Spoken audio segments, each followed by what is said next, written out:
Most hunters step into the tower to become legends, but this man only wants to cover his rent and stay hidden under his blankets. Then one morning, he wakes to find that his only sharks have not simply vanished. Their cut-off heads are neatly placed at his doorstep, wrapped like presents with pretty red ribbons, introducing the greatest coward ever seen. He has no talent, lives with crushing anxiety, and avoids danger as if it were a deadly plague. But the system drags him into a deadly game with one rule: summon spirits to fight in his place. The problem is that these spirits are not heroes. They are S-rank madmen, and he is forced to keep track of their satisfaction ratings like a driver trying to please serial killers. He attempts to fail on purpose so he can stay unnoticed, but his summons twist his orders and end up erasing entire floors in seconds, smashing every record ever made. Now the government is after him, the world believes he is some kind of god, and he is terrified out of his mind. No one is prepared for the accidental rise of this weakling who ends up waking the wild beast inside himself. The story opens in a neighborhood that looks completely abandoned by hope. It is the kind of place where studio apartments feel like storage boxes, and the people nearby spend their days shouting over stolen shoes or simply complaining about the filthy air. Moving through this miserable setting is the protagonist, Banju Hyuk. At 25 years old, Hyuk is living the dream, if that dream were a full disaster made of poverty. He is balancing 3 part-time jobs as a cashier, a waiter, and a day laborer, yet his bank account is still nothing but an empty ruin. He sits inside his 180-square-foot rooftop apartment, eating cheap instant ramen for dinner once again. He understands the truth. He is sinking in debt. He has no special talent at all, and the only thing he owns is a body that still has not given in from pure exhaustion. He has already accepted that he is a miserable failure with no real future ahead of him. But because the universe enjoys making a joke out of him, a blue system notification suddenly appears right in front of his face. It tells him that he is awakened. Hyuk nearly chokes on his noodles. He stares at the floating message, wondering if his mind has finally broken. An awakening is supposed to be a winning ticket, a chance to strike gold and change everything. But he is not stupid. He knows the tower is not some playground. It is a place where people are ripped apart by monsters, crushed by traps or frozen solid. He instantly regrets, at least in his head, ever giving up his part-time jobs. His thoughts begin to spin out of control. He imagines every possible way he could die. He admits to himself that he avoids conflict no matter what. He is the type who crosses the road just to avoid passing by a construction site. He openly sees himself as a coward. He tries to tell himself that this has to be nothing more than a hallucination caused by exhaustion. He decides to test it just in case, and when he calls out for a status window, horror hits him. The system truly shows him as Banju Hyuk, affiliated with the Black Tower Level 1. His class is Summoner. 3 skills are listed under his name: Designated Summon, Random Summon, and Summon General skills. His eyes stop at the inventory slot, and in that moment he realizes this is horribly real. He reads the explanation for his trait. A summoner can call forth spirits, golems, or demonic beasts. That immediately makes him wonder what kind of summoner he has become. Feeling ridiculous, he chooses to test it right there inside his room. He calls out for a random summon. He expects absolutely nothing. Everyone knows skills only function inside the tower. Using one outside of it should be impossible. He feels stupid for even trying, but then the system responds, confirming that random summon has been activated. A bright purple light bursts through the room. Hyuk panics as a figure begins to take shape. It is not a monster or some impressive dragon. It is just a man. A human with red hair stands there looking confused. Hyuk is left speechless. He never even knew summoning people was possible. The summoned man sniffs the air. He pays no attention to the strange magical event and fixes all his focus on the pot of ramen. He asks for a single bite. Hyuk can only stare at him. He has just pulled off something unbelievable with magic, and what appears before him is a freeloader asking for dinner. The red-haired man starts eating the noodles, complaining about the spice as if the place belongs to him. Hyuk is completely lost. How did the skill work outside the tower, and who exactly is this man? The status window quickly offers an answer. It explains that human summons are divided into tiers, just like a gacha game.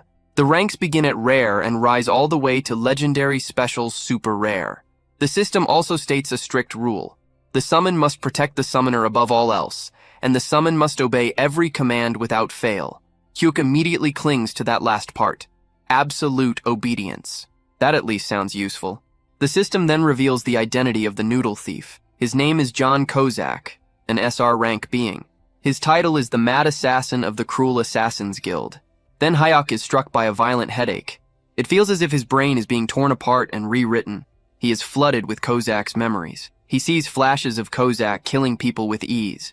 He sees the man wrapping the cut heads of his victims like gifts. It becomes clear that the title Mad Assassin is not some exaggeration. Kozak's life came to an end after he failed to kill the Empire's strongest swordmaster. Hayek returns to himself in complete terror. He is trapped inside a cramped room with a serial killer. He jerks backward when Kozak steps toward him. The assassin quickly lowers himself, apologizes for frightening him, and respectfully asks for orders. Hayek remembers the rule of absolute obedience. He decides to test it with a mission that carries real risk. He orders the legendary assassin to wash the ramen pot and clean the table. Kozak does it at once. There are no complaints. He moves fast, works neatly, and stays polite through all of it. Hayek watches in silence and starts thinking this might actually be useful, but he still needs proof, so he decides to push things further. He orders Kozak to bark like a dog, without dignity and without hesitation. The deadly assassin drops to the floor and starts barking. Hyuk is stunned. The control is complete. Just when he begins to calm down, someone pounds hard on the front door, and a voice demands that Banju Hyuk open it. Hyuk freezes. He suddenly remembers what day it is. It is the day to pay the interest. He owes 10 million won to a loan shark because no bank was willing to lend him money. He borrowed it for his father's hip surgery and his younger brother's college tuition. It was a desperate choice, and he has already paid 5 million in interest without reducing the original debt at all. The loan shark is now outside. Hayek starts to panic. He looks toward Kozak, who has already pulled out a dagger and stands ready to kill whoever is behind the door. Kozak asks for permission to bring back the intruder's head. Hyuk frantically stops him. Murder is not something society accepts so lightly. He orders Kozak to hide in the bathroom, stay silent, and make no sound at all. Kozak asks whether breathing is still allowed, and Hayek grants that much. Kozak slips into the bathroom just as the loan shark forces his way inside. The thug grabs Hayek by the back of the neck, demanding to know why the payment is late. Hayek apologizes over and over, lying that he has already sent it. The shark does not believe a word. He casually says that if things are really that bad, Hayek can always sell a kidney. Then the shark's lackeys speak up from the hallway. They mention that Hayek has a younger brother. They suggest that younger organs bring in a better price. The moment Hayek hears them threaten his brother, his whole body turns cold. But he knows how to survive. He forces a weak, obedient smile onto his face and assures them that he will pay. The shark warns him to be careful unless he wants to vanish without a trace, and only then does he finally leave. Once they are gone, Kozak steps back out of the bathroom. He praises Hayek for the order to hide. Hayek drops onto his bed, drained. Between the awakening, the summoning, and the threats of death, he has reached his limit. He wonders whether a coward like him can really climb the tower, but he needs the money. Kozak asks what he should do next. Hayek tells him to do whatever he wants. Kozak asks if he can watch television since it has been a long time. Hayek agrees, too confused and too tired to care. Kozak happily settles in and begins watching soap operas one after another. Hayek lies on the bed and watches the assassin in silence. He starts to feel that having another person around is not so bad. For the first time in a while, the silence is gone, and that alone brings a strange sense of comfort. He slowly falls asleep. When Hayek wakes up the next morning, the room is empty. The 6-hour summon time has ended. A notification confirms that Kozak has been unsummoned. He rubs his eyes, thinking it might have all been some kind of fever dream, and decides to get ready for work. But then he hears the television. It is still on, showing the morning news. The reporter announces urgent breaking news. Earlier that morning, the office of a private lending company called Smile Cash was destroyed. 3 victims were found at the scene, all of them beheaded. Hyuk goes completely still. Smile Cash is the company of his loan shark. The report continues, describing the scene in detail. The most disturbing part is that the victims' severed heads were decorated with red ribbons. Hyuk's face turns pale. The image instantly connects in his mind. He realizes exactly what has happened. He shouts in panic, realizing there was nothing comforting about this situation at all. He did not bring someone harmless into his life. He brought in a deranged killer who went out and butchered his debt collectors while he slept. The news keeps feeding fear into him. The report paints a clear picture of the Smile Cash murders, confirming once again the beheadings and the red ribbons placed like decorations. Hyuk knows without a doubt that this is Kozak's doing, and he understands how serious this is. His thoughts spiral out of control. He imagines himself at his cashier job, where even a normal customer holding a heart-shaped item starts to feel dangerous, or worse, someone handing him a severed head. Fear takes over completely. He becomes convinced the police will eventually trace everything back to him. Unable to function, he calls in sick for all his jobs. There is no way he can work while thinking he might be tied to a triple murder. He opens the system window to check on his so-called companion. The status screen confirms that John Kozak is indeed the Mad Assassin, an S-rank entity, with a human manifestation limit of 6 hours. Hyuk tries to summon him again, hoping for answers. But instead, the system shifts into something unexpected, like a customer service interface. A message appears asking him to rate his experience with John Kozak before he can use the skill again. Hyuk stares at the floating rating stars in disbelief. The man killed 3 people while he was asleep. From his point of view, that feels like a clear 1-star experience. He wants to leave a terrible rating for all the trouble caused. But then his conscience stops him. He remembers his mother working as a water purifier salesperson and how much low ratings affected her. Even in this situation, he cannot bring himself to be cruel, not even to a murderer. With a tired sigh, he settles on a polite 3-star rating. The moment he submits it, Kozak appears again, smiling brightly. He thanks Hyuk for the generous 3-star rating and promises to do even better the next time. He looks far too innocent for someone who just carried out a massacre.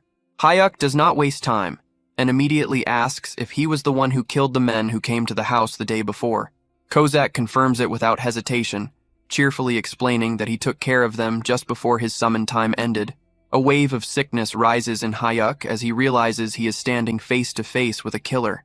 Even so, he forces himself to ask how Kozak managed to find their office. The assassin explains that he placed a tracking mark on them when they broke into the room, because he recognized them as a danger. When Hyuk argues that he never ordered anyone to be killed, Kozak calmly repeats the 3 rules of summoning.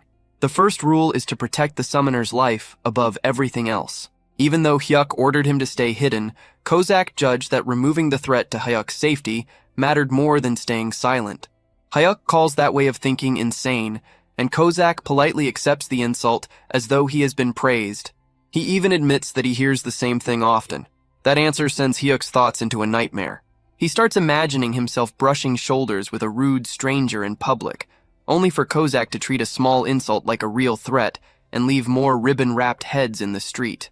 Desperate to put some kind of limit on this madness, Hyuk demands a promise. Unless a knife is literally pressed against his throat, Kozak is not allowed to kill anyone over suspicion alone. Kozak salutes like a loyal soldier and agrees to use his best judgment, which is such a vague answer that it gives Hyuk no comfort at all.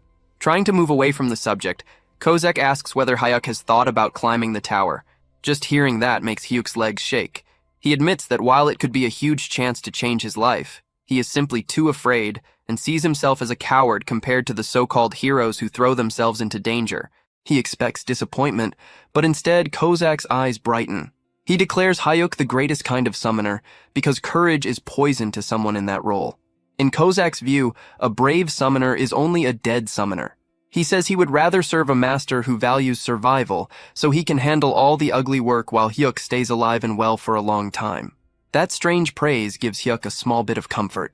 For once, his cowardly nature sounds less like a flaw and more like a survival skill. He sends Kozak away and tries to get some sleep. When he wakes, he decides to forget about the tower and just live quietly, especially now that the debt collectors have disappeared under very suspicious circumstances. But life does not leave him alone for long. He gets a call from his father, who reveals that he needs to be moved to a more expensive hospital. At the same time, Hyuk learns that his mother has just lost her job. The weight of money problems crashes down on him all over again, heavier than before. In that moment, Hyuk understands that he no longer has a choice. He prepares himself in a ridiculous outfit, covering his body in safety padding and putting on a helmet. He looks like someone about to ride a bicycle with training wheels. Even so, he decides to step into the tower, planning to check only the first floor and leave quickly. But there is one problem. He really does not want to enter with the red-haired psycho. He tries to use random summon again, hoping to get literally anyone else, maybe even a legendary rank. The system shuts him down instantly. A message appears, stating that the skill has a cooldown of 28 days. With no other option left, he summons Kozak again. This time, Kozak thanks him for the 5-star rating, making it clear that Hyuk has already learned the importance of keeping a murderer satisfied. Kozak is pleased that Hyuk has decided to enter the tower, but he immediately criticizes the safety gear. He tells Hyuk to throw away the clumsy armor, claiming he will act as the perfect guide. He promises that Hyuk will not need to do anything at all. Taking a deep breath, standing beside a very dangerous escort, Hyuk accepts the prompt and enters Korea's Black Tower, first floor. His grand entrance into the tower begins, and by grand entrance, he is doing everything he can not to throw up all over his assassin. The teleportation hits him hard, messing up his balance, and he ends up clinging to John Kozak like a helpless koala. They arrive on the first floor, which turns out to be a barren wasteland, far from anything that could be called comfortable. Kozak, calm as always, gently pats him and reassures him that the nausea will pass with time. As Hyuk slowly moves away from the safe zone, holding his chest, a system notification appears, almost as if trying to boost his confidence. It informs him that his physical abilities have been raised to a mature level just by entering the dungeon. The urge to vomit fades, replaced by a sudden wave of confidence that he did not earn. He clenches his fists, feeling stronger, faster, and strangely capable. For a brief moment, he actually believes he can fight. The system assigns his first mission: defeat 5 fat grubs with tough skin within 2 hours. The name sounds bad, and the reality is worse. The creatures are massive beetles, large and unpleasant to look at. Hyuk tries to remember what he knows about them, and recalls that they are considered the basic training enemies of the tower. But basic does not mean easy. For a beginner, defeating even one of these creatures usually takes around 30 minutes of desperate effort. They are known for their thick shells that make weapons bounce off without doing much damage. Still carried by his temporary confidence boost, Hyuk decides that this will be the moment he proves himself. He asks Kozak for a weapon, determined to defeat at least one creature on his own. He walks up to the nearest giant insect, weapon raised, almost looking like a hero. Then the creature moves. It barely shifts, just a small twitch. That alone is enough to destroy all his courage. His confidence collapses instantly. He turns around and screams for Kozak to save him, abandoning any sense of pride in a single moment. Kozak does not criticize him. Instead, he calmly praises Hyuk for making the correct decision to retreat.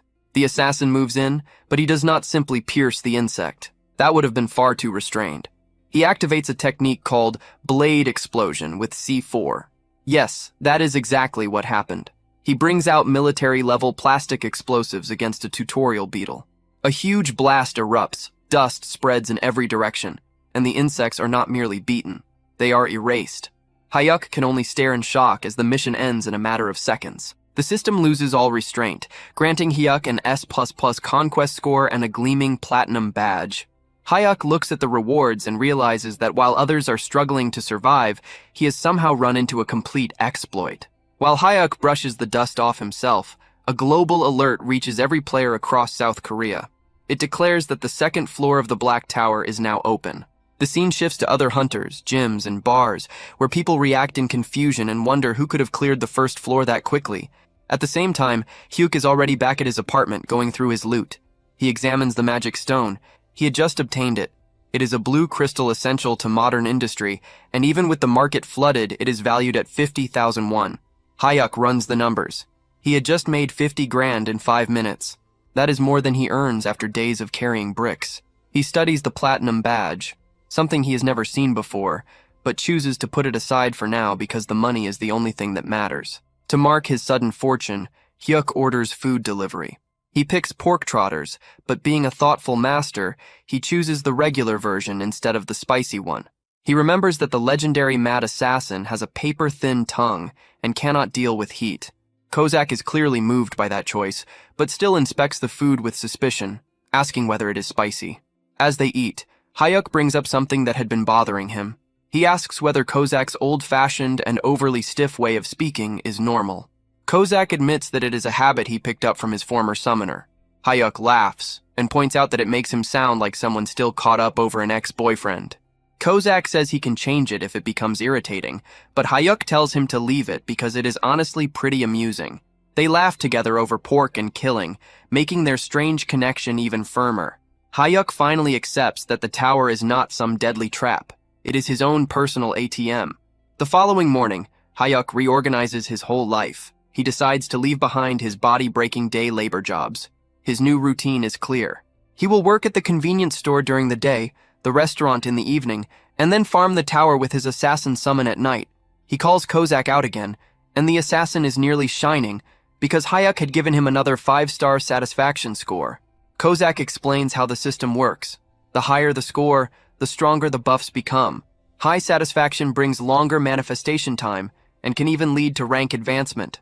In simple terms, the more Hayuk keeps his assassin satisfied, the stronger the assassin becomes. It is a perfect deal for both sides. They move on to the second floor. The mission there is to defeat 10 fat grubs known for their quick movement. These creatures are fast. Hayuk starts to worry, questioning whether they can even catch them. Kozak only grins and says he will wrap it up in 3 minutes so they can head back and eat fried chicken. Just as promised, Kozak wipes out the fast-moving bugs. Another S++ rating, another platinum badge, another stack of magic stones. Hayuk realizes the whole thing is ridiculously easy. They do not stop there. They charge into the 3rd floor to face ice grubs. Cleared. 4th floor, cleared. 5th floor, cleared. Hayuk is collecting platinum badges as if they were cheap reward prizes. He notices that he can clear a floor in the same time it takes to make a cup of coffee. After conquering the 5th floor, the system grants him a special reward for collecting 5 platinum badges. It is a trade enhancement. Hayuk reads the notice and his eyes widen. The number of summons he can control at the same time has increased to 2. The coward locks up on the spot. One unstable assassin had already been handling everything without trouble. But now he can bring out 2 of them. The tower is completely unprepared for that. Our boy stares at his status screen. He starts planning his next step like a bargain hunter during a massive sale. He realizes that because of his recent speedrun, he can now manage 2 summons at once. That means he could already have a full group around him. But then he checks the cooldown for his random summon skill and pauses. It is more than 20 days. He decides to think ahead. Instead of gambling on a bad summon now, he chooses to wait until the cooldown resets so he can move with 3 people at once, himself, Kozak, and a fresh meat shield to guarantee maximum safety. He tells himself that this is smart patience, but the truth is obvious. He just wants to do even less than he is already doing. Meanwhile, at the Awakened Management Agency, the government is in complete chaos. A group of deeply stressed officials is trying to figure out who is clearing the Black Tower with an S++ rating. Team Leader John and Section Chief M are sweating hard because Korea's previous best record was a miserable E rank. The director is panicking at the thought that another country might step in and steal this super rookie with better treatment or worse, abduct them. They order a nationwide search for the unknown player, completely unaware that the person they are hunting is currently sitting around in his underwear eating instant noodles. Back inside the tower, Hayuk and Kozak are treating the 8th floor like a casual stroll. They go up against red-horned frog warriors, and before Hayuk can even react, Kozak has already turned them into sliced meat. Another floor falls, followed by another S++ rating and yet another platinum badge. Hyuk grumbles that the hardest part of his day is not the fights, but the dizziness from entering the tower.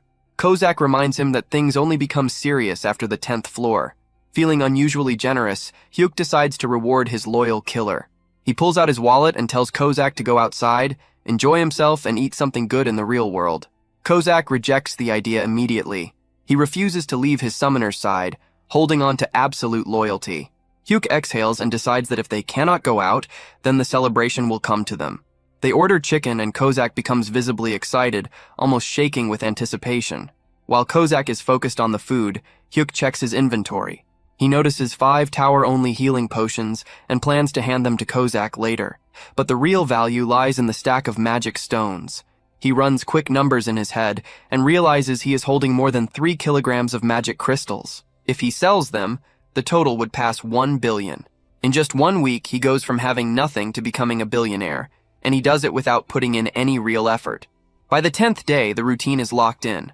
Hayuk works his cashier shift, then returns home to wipe out monsters. He gives Kozak another 5-star rating, which extends the assassin's active time by an extra hour. Kozak forms a heart shape with his arms to show appreciation. The gesture looks both harmless and disturbing coming from someone who makes a living cutting heads off. They step into the 10th floor, and Hayuk immediately senses a difference. Mana floods his body, and he describes the feeling as something wild and untamed. The rush gets to his head, and he decides he wants to take part in the fight this time. Kozak reacts with clear alarm, thinking that even a single scratch on Hyuk would force him to punish himself. Hayuk ignores the concern, driven by pride, since the enemy is only a large insect. The monster appears, and in a brief moment that looks like skill, or perhaps Kozak acting too fast to see, the creature is cut in half instantly. The system announces the 10th floor has been cleared and drops a large amount of rewards for Hayuk. Because he has gathered 10 platinum badges, the system grants him a special option. He can copy one skill from a summon. The choices include strong attack abilities like Blade Explosion and Poison Dagger. A normal person would go for damage. Hayuk chooses Shadow Step without hesitation. Kozak questions the decision, and Hayuk admits it is the best option for escaping. Kozak supports the choice, treating it as smart thinking since survival comes first. Hayuk then tries to use his new teleport skill inside his living room, jumping around like a restless animal, but nothing happens. He realizes too late that skills cannot be used outside the tower and ends up looking ridiculous, bouncing around his apartment like a fool. Once he is finally ready to turn his loot into cash, Hyuk contacts the Awakened Management Agency to sell his magic stones. To him, it is only a simple business deal, but to the agency, this is the clue they have been waiting for. Team Leader John and Section Chief M race to the address, hoping this is the person they have been searching for. They arrive at his small and modest apartment. Hayuk opens the door, uneasy because a very intense woman is glaring straight at him. Section Chief M does not bother with any courtesy. She steps directly into his space, fixes her eyes on him, and demands to know whether he is the S++ ranker.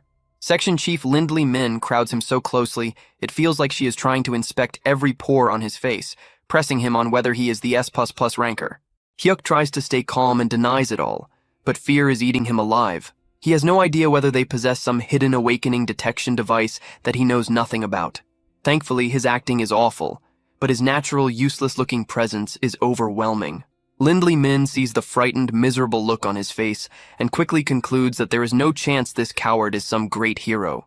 She steps back, and her superior, Team Leader John, apologizes for her behavior. Hayuk quietly lets out a breath, realizing that seeming incompetent is the perfect disguise. They head inside and sit at his tiny table for a short discussion. Team Leader John begins the confirmation process by asking for proof of his dungeon clears. Hayuk hands over the mana crystals he obtained from the 10th floor. The two agents exchange a glance. Clearing the 10th floor is no small thing, and it lines up with the pace of the mysterious top rookie they are trying to find. They casually ask whether he has heard the global announcements about the high-rank clear. Hayuk throws himself into the act and pretends to be stunned, praising the unknown player while sweat soaks through his shirt. Then Team Leader John explains the deal. Players are split into two categories, the elite group and the general group. The elite side receives a salary, government backing, and strong equipment. But in exchange, they are basically treated like state property and are forced to clear dangerous high-level floors. The general side is meant for freelancers who are free to live however they want. Hyuk does not need even a moment to think. He chooses the general route immediately. He tells them he is scared, not especially gifted, and only wants to farm safe floors for quick money. Section Chief Len Lee Min looks at him with open disgust. In her mind, plenty of people choose the safer path, but almost nobody admits so openly that they are this pathetic. She writes him off as a complete waste of time. Still, the team leader is careful. He asks Hayuk to enter the tower right there as one final step to confirm everything. Hayuk agrees, but he already understands what they are trying to do. They want to measure the time. If he clears the floor too fast, they will know he is the one. Hayuk decides to beat them by acting useless on purpose. He tells them to get comfortable because he plans to take a slow 2-hour walk inside. The moment he vanishes, the agents begin betting on how badly he will fail. Len Lee Min predicts that he will give up on the 11th floor since the mission involves centipedes, and someone as cowardly as him will obviously lose his nerve. Inside the tower, Hayuk gives instructions to his assassin. The mission is to kill 100 long-tail centipedes. Kozak, as eager as ever, offers to wipe them all out in 5 minutes. Hyuk immediately shuts that down. He orders Kozak to move slowly and keep things under control. He explains that they need a messy and unimpressive run to throw the government off track. Kozak gives a thumbs up, though he likely believes his master is carrying out some impossible master plan. They begin the stage, and Kozak follows orders, killing at a painfully slow pace. Then everything goes wrong. A giant centipede bursts out of the ground directly beneath Hyuk. Our brave hero locks up, with his legs refusing to move. Kozak sees his summoner in danger, and his absolute loyalty to safety takes over. He declares that he cannot follow the slow approach while Hyuk's life is under threat. In a single blur of movement, he wipes out every centipede nearby in an instant. Then comes the system message of disaster. 11th floor cleared. Rank S++++. Hyuk stares at the notice, realizing that his plan to appear average has failed in the worst possible way. Hyuk returns to his living room exactly 5 minutes after leaving. The agents are staring down at their phones, which have just received the global notice of the clear. They look at Hyuk. Hyuk looks back at them.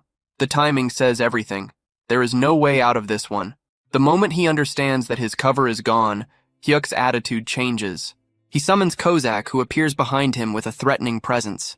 Hyuk looks at the two shaken government agents and says that he truly did not want to come to this, but now they have to be silenced. It seems our coward is about to step into his villain phase. The scene resumes with the coward Banju Hyuk, trapped inside a terrifying fantasy of his own making. He watches in horror as his assassin, John Kozak, takes the earlier order to silence them far too seriously and kills the government agents right there in the living room.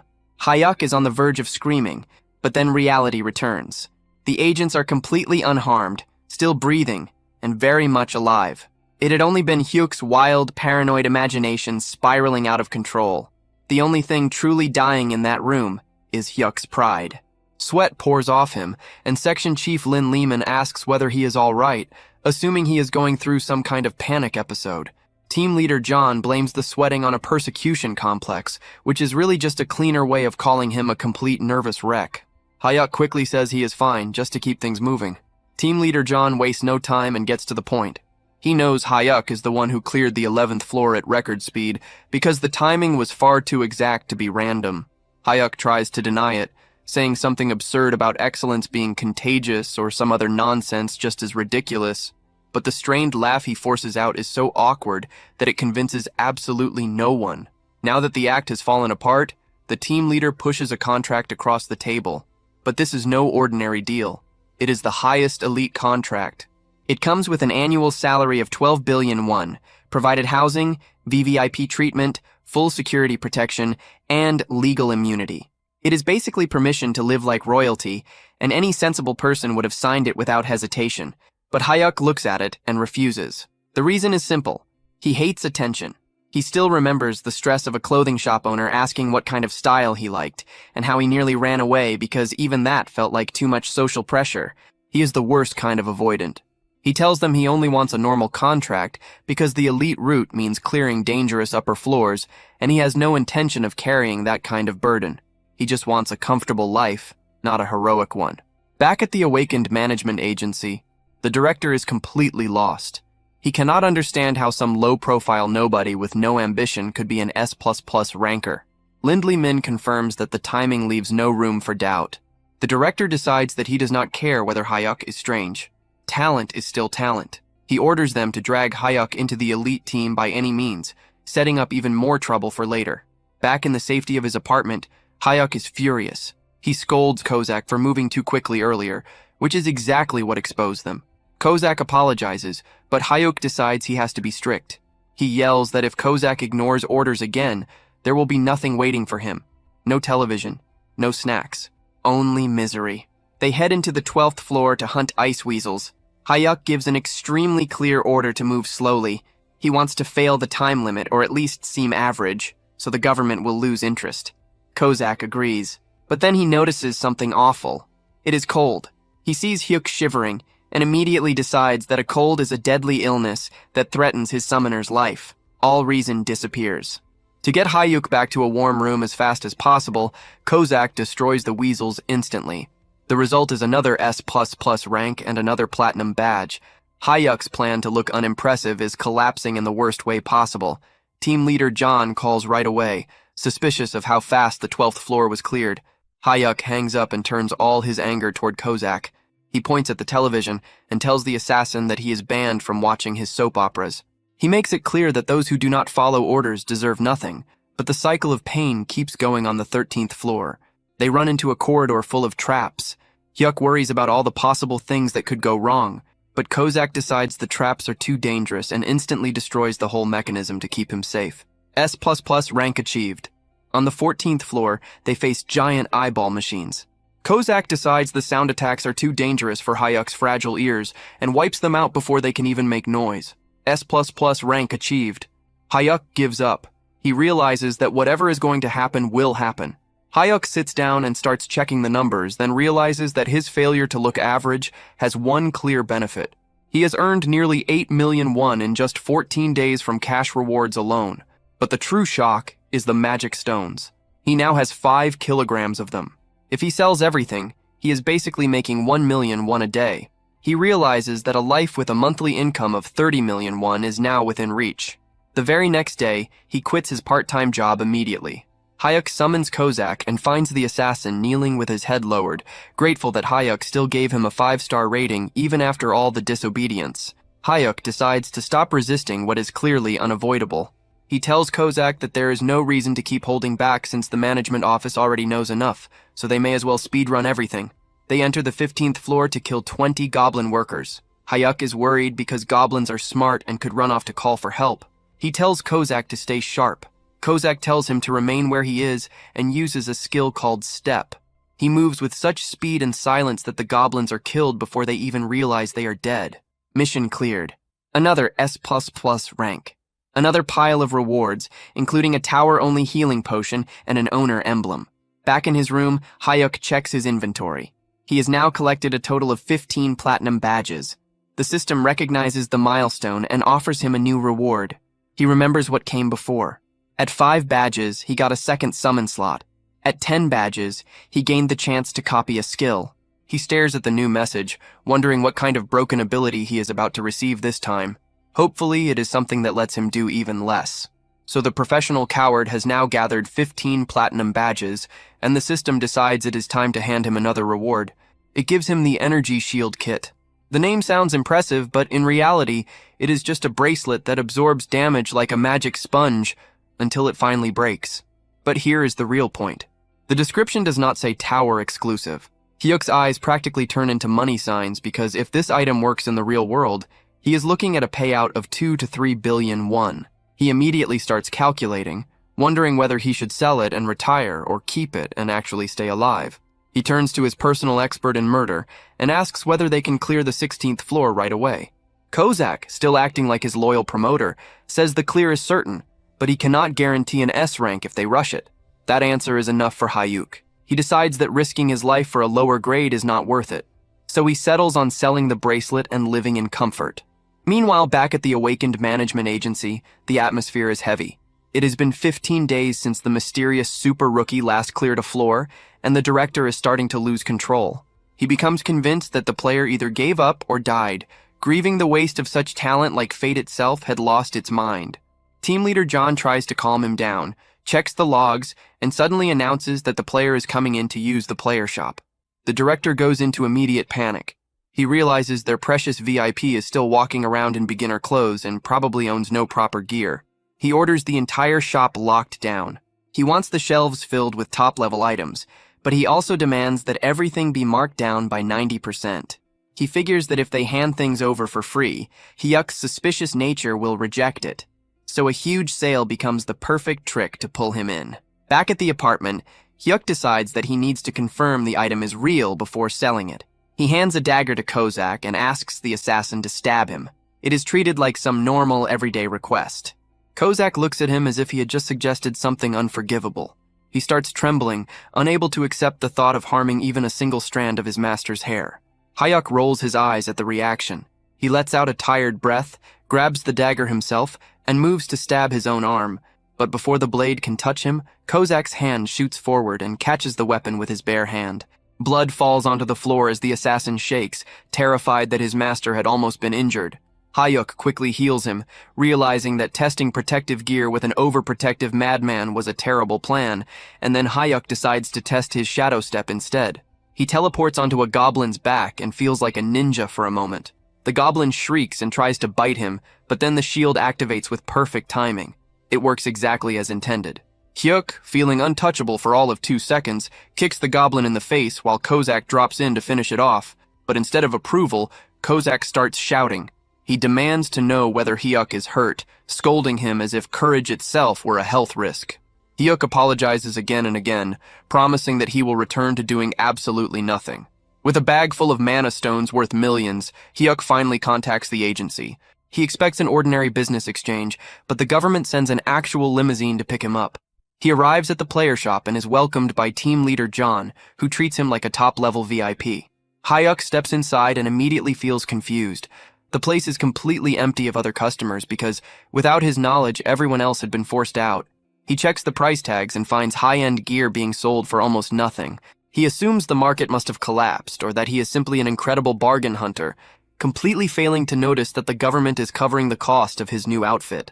He picks up a pair of leather boots that would normally cost a fortune, but are listed for the price of a cheap meal.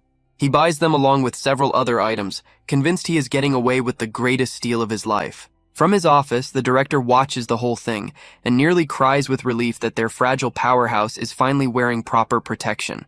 The next day, Hyuk is feeling good. He has new boots, a working shield, and his confidence has recovered. He summons Kozak, who immediately salutes and gets ready for another round of goblin slaughter. But Hyuk stops him. He points upward and announces that today is not just about farming floors. They are going to grow the team. He already has the second summon slot, and he feels lucky. He activates the random summon skill, hoping for a tank or a healer. A massive magic circle spreads across the room, and it is truly massive. A figure begins to appear, but there is one immediate problem. The summon is enormous. As the giant fully takes shape, his head crashes straight through the apartment ceiling, sending chunks of debris everywhere. Hyuk stares at the hole in the roof, and his first concern is not the powerful ally he just summoned. It is the security deposit. The giant standing in the middle of the broken ceiling and falling plaster looks completely confused. While Hyuk is grieving over the damage to his apartment, and Kozak has already decided that violence is the only solution. The red-haired assassin takes one look at the newcomer and instantly sees him as a threat to his exclusive hold over Hyuk's attention. He yells at the giant to sit down, calls him a moving nuisance, and attacks without hesitation. Hyuk watches in horror, not because of the blood, but because he absolutely cannot afford more damage to the property. Kozak keeps slashing and raging, sounding like a jealous ex who just ruined a wedding, but the giant remains still, completely unaffected.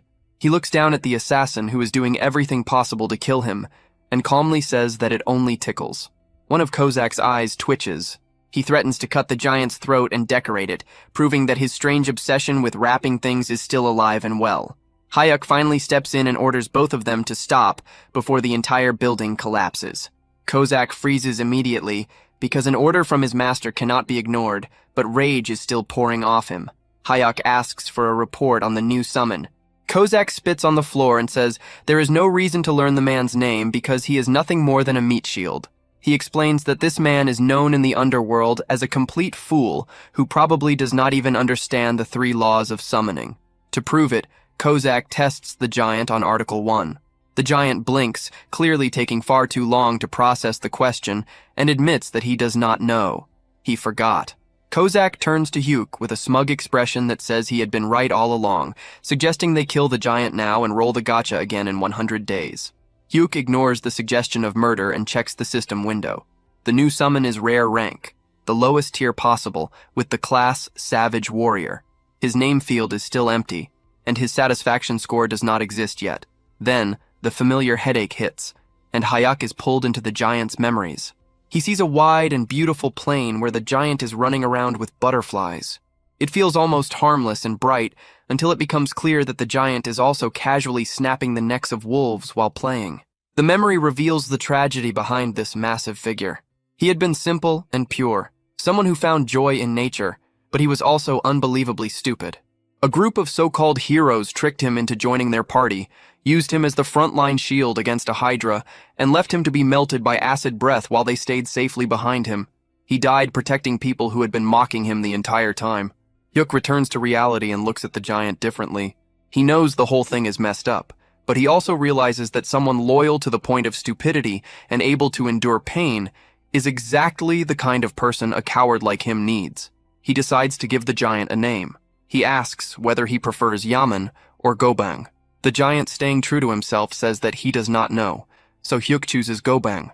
He smiles and promises to make Gobang happy, which sounds kind on the surface until it is remembered that Hyuk's idea of happiness is surviving while others do all the work. He introduces Gobang to Kozak and declares that the three of them are now comrades. Kozak looks like he has just swallowed something sour. He politely accepts the word comrade while silently measuring how quickly he could take Gobang apart. With the group now complete, they head straight for the 16th floor. The mission is to eliminate 30 goblins. Kozak, still acting like the most dramatic person alive, insists on taking the front to shield Hyuk from poison darts. They move through the forest in formation, with Kozak in front, Hyuk safely in the center, and Gobang covering the back. Without warning, a goblin fires a poisoned dart. Kozak catches it in mid-air with effortless precision, then immediately turns to check on Hyuk with extreme concern. Hyuk points out that there are around 50 goblins hiding in the trees. Kozak prepares for a careful fight, but Hyuk has a different plan. He tells Gobang to move to the front and block them. Gobang does not think through the situation. He does not circle around. He simply jumps. The giant launches himself into the air and crashes down with the force of a small disaster. The shockwave alone throws Kozak off balance. Arrows pour down onto Gobang, but they simply bounce off his skin like worthless toys.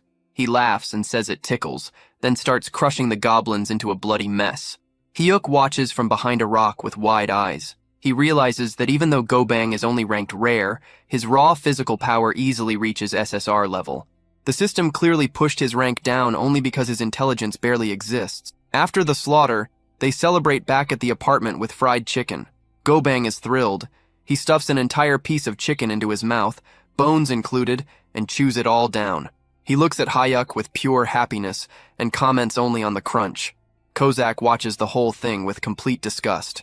He asks whether the chicken is spicy, but most of all, he is deeply offended by Gobang's manners at the table.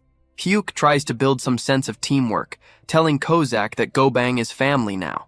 Kozak immediately pushes back, questioning why he has to share that title with a bone-eating vacuum. The following day, they head to the 17th floor. Hyuk, feeling the effects of leveling up, starts getting a little too confident. He tightens his fist, feels mana rising through him, and wonders whether that wild force inside him is finally waking up. For a brief moment, he thinks that maybe he should join the fight this time. Kozak crushes that idea immediately. He tells Hyuk to stay in the back because confidence usually ends with death. They come across a full battalion of goblin warriors. These are not the weak, half-naked goblins from before. These ones have shields, armor, and organized formation. A normal player would have to pull them out one by one. Hyuk looks at the army. He looks at his fist full of false confidence. Then he looks at his giant, unstoppable tank. He decides that strategy is for people who do not have something like Gobang. He orders the giant to wipe them all out. As Gobang charges forward, Hyuk starts wondering what kind of broken power he is going to receive next, because at this rate, he is going to conquer the tower without even getting tired. Gobang crashes into the goblin battalion like a runaway train. He bats them away like insects, and Hyuk watches from a safe distance, completely absorbed by the sight. He realizes that strategy and tactics are nice ideas for weak people, but when someone has a living tank, it is like bringing a bomb to a knife fight. Hyuk compares the goblins to people on bicycles trying to stop a war machine. It is not a battle. It is a massacre. Thanks to the giant fool's rampage, Hyuk clears the 17th floor with another S++ rank and collects yet another platinum badge. He is drowning in rewards, and his ego is beginning to grow even faster than his money. They move straight to the 18th floor. The mission is simple. Eliminate 30 goblin assassins. Hyuk shouts for them to move out with the confidence of a commander who never has to do any of the actual fighting. Gobang charges forward, ready to crush everything in sight. But there is one problem. The enemies are invisible. The giant swings his club through empty space, confused because there is nothing he can see to hit. He stands there looking like a dog barking at something it cannot understand, grumbling that the enemies are cowards for hiding.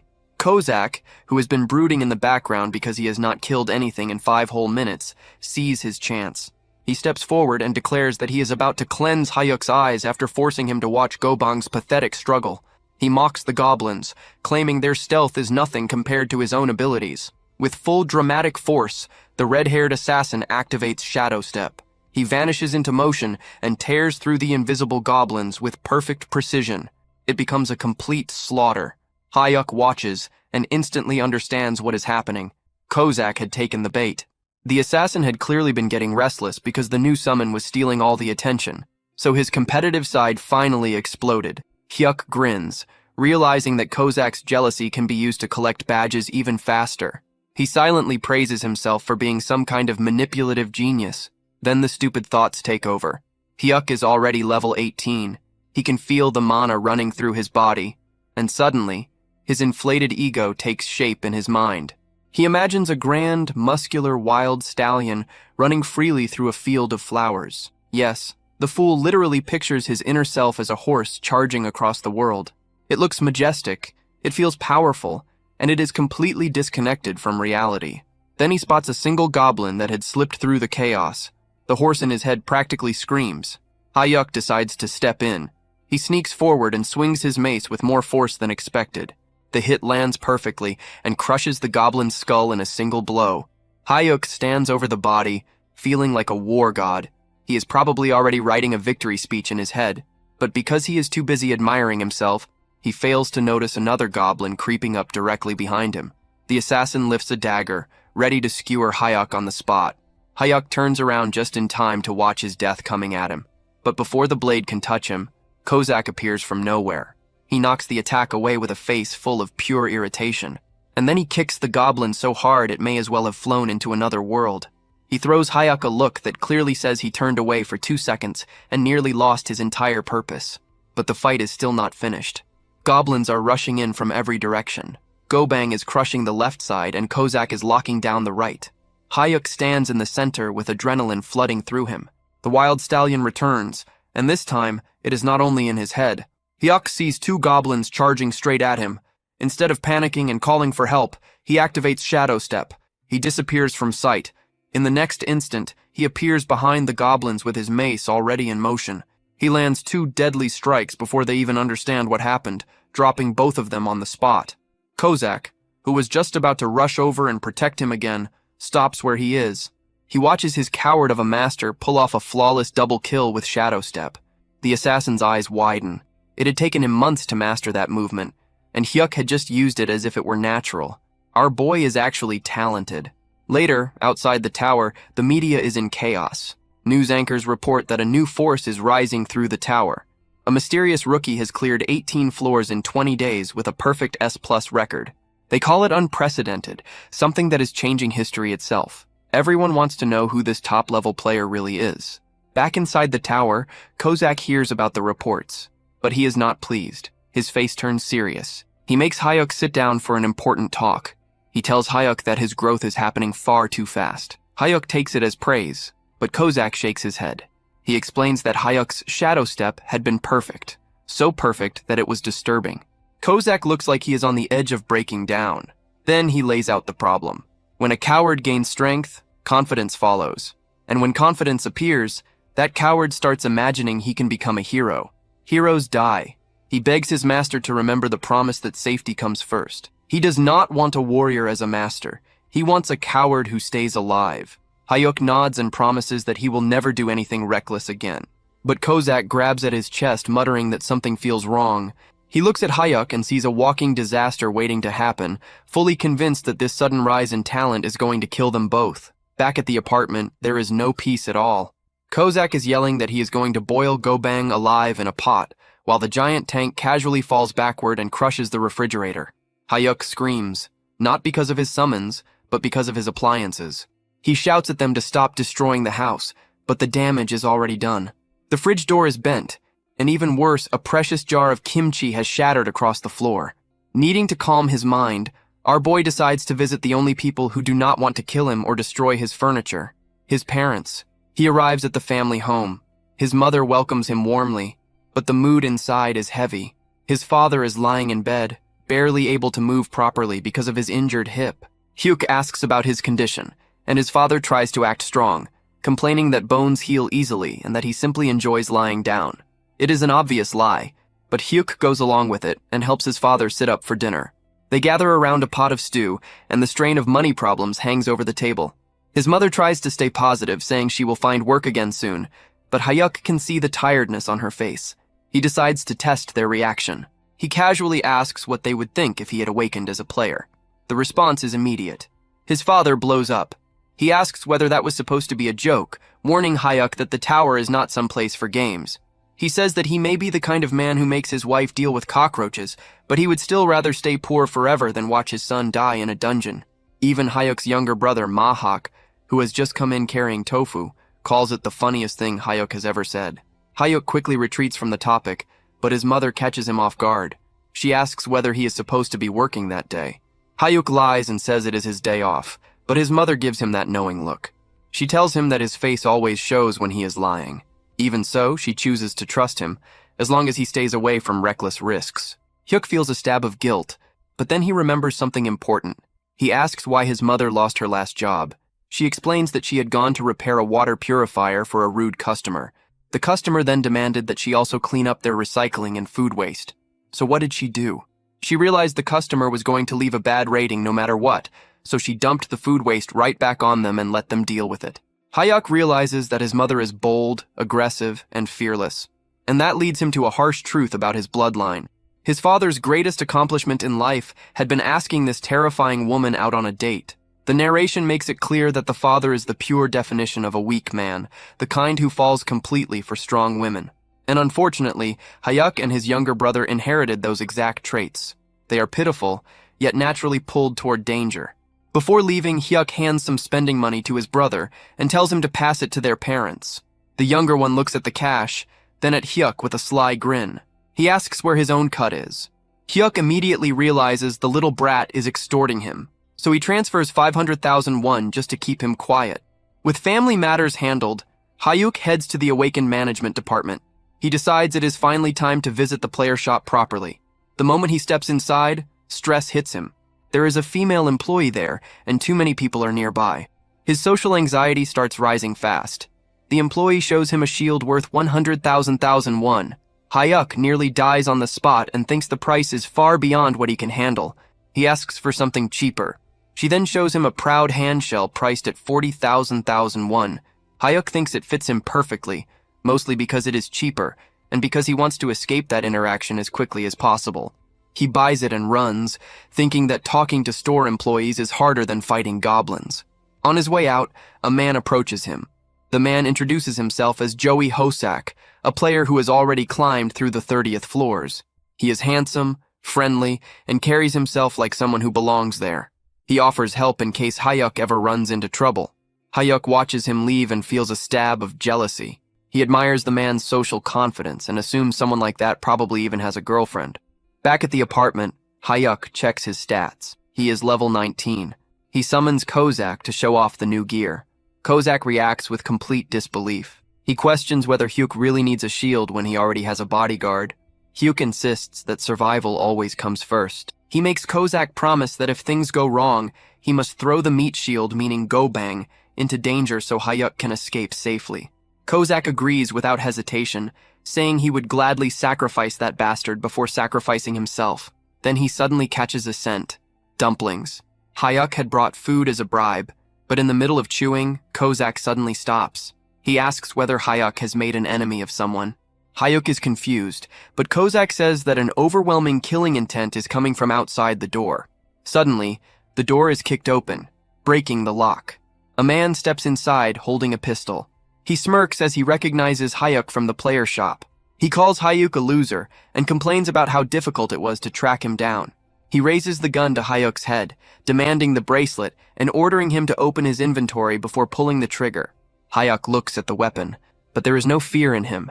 He looks at the man with quiet pity. In his mind, this person is already as good as dead, because while the attacker is focused on threatening the weak target, he completely fails to notice the red-haired assassin moving through the shadows behind him. A brief pause settles in.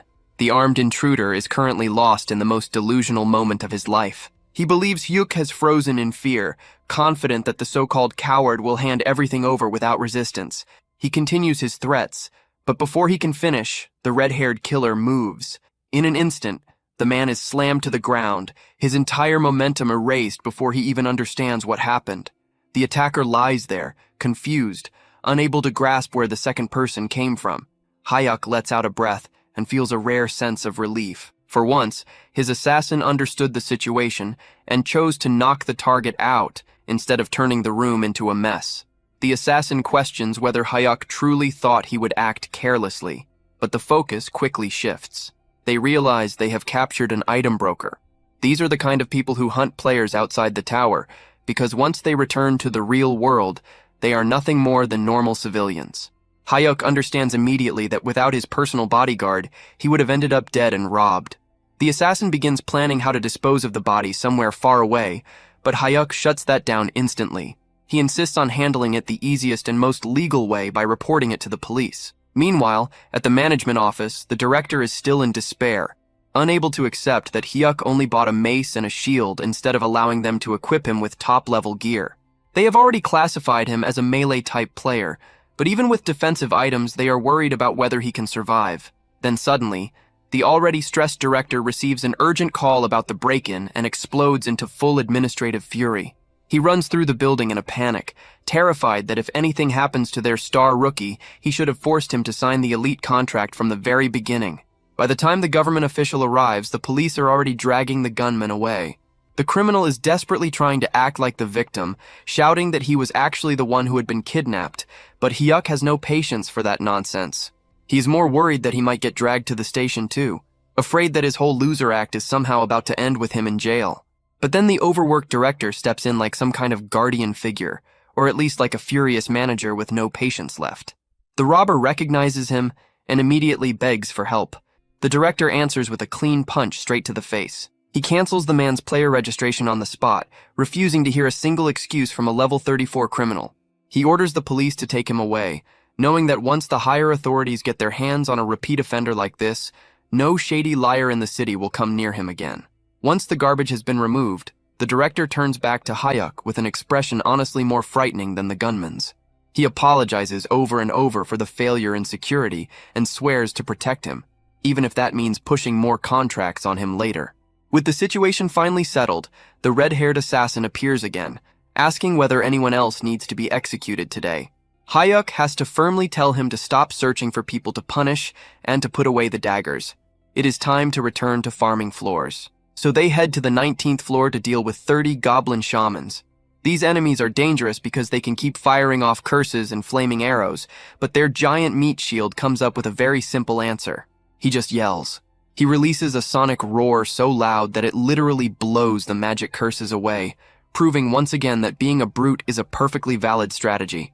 The red-haired assassin sees this and immediately gets competitive, telling the giant that they need to clear the floor as fast as possible so their master does not have to lift a finger. They throw themselves into a killing spree so efficient that Hyuk does not even get the chance to swing his mace before the mission clear message appears. He is left wondering whether they finished that fast just to keep him out of the fight, but he cannot complain when it ends with another high rank and another platinum badge. At last, they reach the 20th floor, the dreaded Talon Evaluator. This place is a complete nightmare made of scouts with poison needles, tactical warriors, and massive hobgoblins. The red-haired assassin tries once again to put their master on the sidelines, telling him to stay somewhere safe while the summons handle the mission and the 100 goblin kill count. They begin setting up a plan, with the giant meat shield meant to draw all the attention while the assassin moves in to finish the targets. But Hyuk is tired of standing around like a spectator. He decides that this time he will not sit back and watch, activating Shadow Step and throwing himself straight into the middle of the chaos. He jumps right past the giant tank and rushes forward, leaving both summons completely stunned that their cowardly master has finally chosen direct violence. Our shut-in hero then drifts through a very miserable path of memory, reminding everyone that he has been a full-time human doormat since childhood. His past is not the kind that builds legends. He had been such a harmless child that other kids probably felt like stealing his toy car was doing society a favor. By middle school, he had already become a ghost in the cafeteria, perfecting the skill of eating alone while blending into the background like part of the wall. He had been so afraid of dealing with people that he could not even look school bullies in the eye. But somehow, spending a lifetime as part of the loser class turns out to be excellent training for climbing the tower. He figures that monsters are easier to deal with because they do not have messy social games or feelings to wound. To him, they are easier than a group of cruel teenagers. In his mind, this is nothing more than a deadly video game mission, except the risk of dying is real, and there is no second chance. Back in the chaos of the 20th floor, the professional coward finally stops acting like a glorified supporter and activates Shadow Step. He is moving so quickly that even the red-haired psycho who serves him is impressed, watching him race across the battlefield like some overcharged ninja. For one brief, shining moment, he actually looks like someone who knows what he is doing, dropping several goblins with surprising speed and efficiency. But the success does not last long, because the little green pests start piling onto his back like a pack of filthy, frantic children. He loses every bit of that cool image immediately, curling behind his shield and praying that his expensive gear handles the problem for him. Thankfully, the energy barrier activates at the perfect moment and keeps him from being turned into a pincushion by the goblin swarm. He realizes almost instantly that he may have become a little too confident for someone whose main talent in life is running from trouble. The moment they see their master getting overwhelmed, the summons finally step in and start doing their job. The red-haired assassin is deeply offended that those filthy creatures dared to touch his master, calling them worthless trash before carving through them like a blade tearing through soft meat. Unwilling to be outshined, the giant meat shield throws himself into the fight and turns the area into total chaos. In the next instant, the system announces that all 100 goblins and the hobgoblin boss have been completely destroyed. The assassin turns toward Hyuk with bright eyes, praising his bold move, while the giant offers an excited, silent thumbs up. Hyuk stands there in awkward silence, realizing that even if he started the battle, his summons were the ones who truly ended it. Even though he barely did anything, the system still rewards him with another triple S rank and another platinum badge. Meanwhile, back at the management office, the director is busy acting like the most well-funded stalker alive. He digs through Hyuk's family situation and uncovers a frightening truth. The true head of the household is not the father or the sons, but the mother. Apparently, this woman is so overwhelming that the men in the house cannot even breathe too loudly when she is nearby.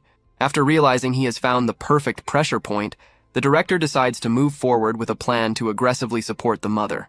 He figures that if the government showers the matriarch with enough favor and authority, Hyuk will end up tied to them by pure gratitude. It is an effective plan, even if it is also a little disturbing. Back in the real world, Hyuk decides to celebrate surviving with a flood of carbs. He orders 12 huge bowls of black bean noodles, which causes the delivery man to look at him with deep sympathy. The man clearly assumes Hyuk is hosting a miserable one-person feast. To make it worse, the delivery worker tosses in one single fried dumpling as a free extra. Hyuk is visibly offended. He just spent a ridiculous amount on noodles, and all he gets is one tiny dumpling and no coupons at all. He starts complaining in his head about how hard it has become to order with coupons these days, proving that even with millions in hand, he is still cheap to the core. He quickly sends the delivery man away and tells his housemates they can come out now. The second the door closes, the apartment turns into madness. The giant meat shield is practically shaking, making the floor tremble from pure excitement over the smell of the sauce. The assassin is just as captivated, staring at the takeout as though it were some sacred object. Hyuk watches the barbarian devour the food and honestly starts worrying that the giant is going to eat the ceramic plate along with the noodles. Ignoring the greed around him, Hyuk decides to check his rewards.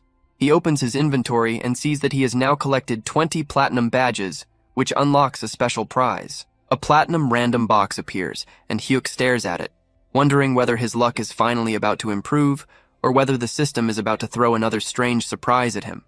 The professional coward stares at the floating platinum box with the desperate focus of a gambler locked onto a slot machine. The system slowly scrolls through the list of possible rewards, and the choices are enough to make any grown man tear up with happiness. There are mana stones, rare herbs, 50 different kinds of metal, potions, elixirs, and weapons. There are even special items like the Rune of Level Up, which allows someone to gain levels without climbing, and tower jump tickets, which let a player skip entire floors. Hyuk studies the list immediately like someone hunting for the best possible deal. He decides that the tower jump ticket is garbage because skipping a floor also means losing all the rewards from clearing it. And there is no point in being high level if it leaves him poor.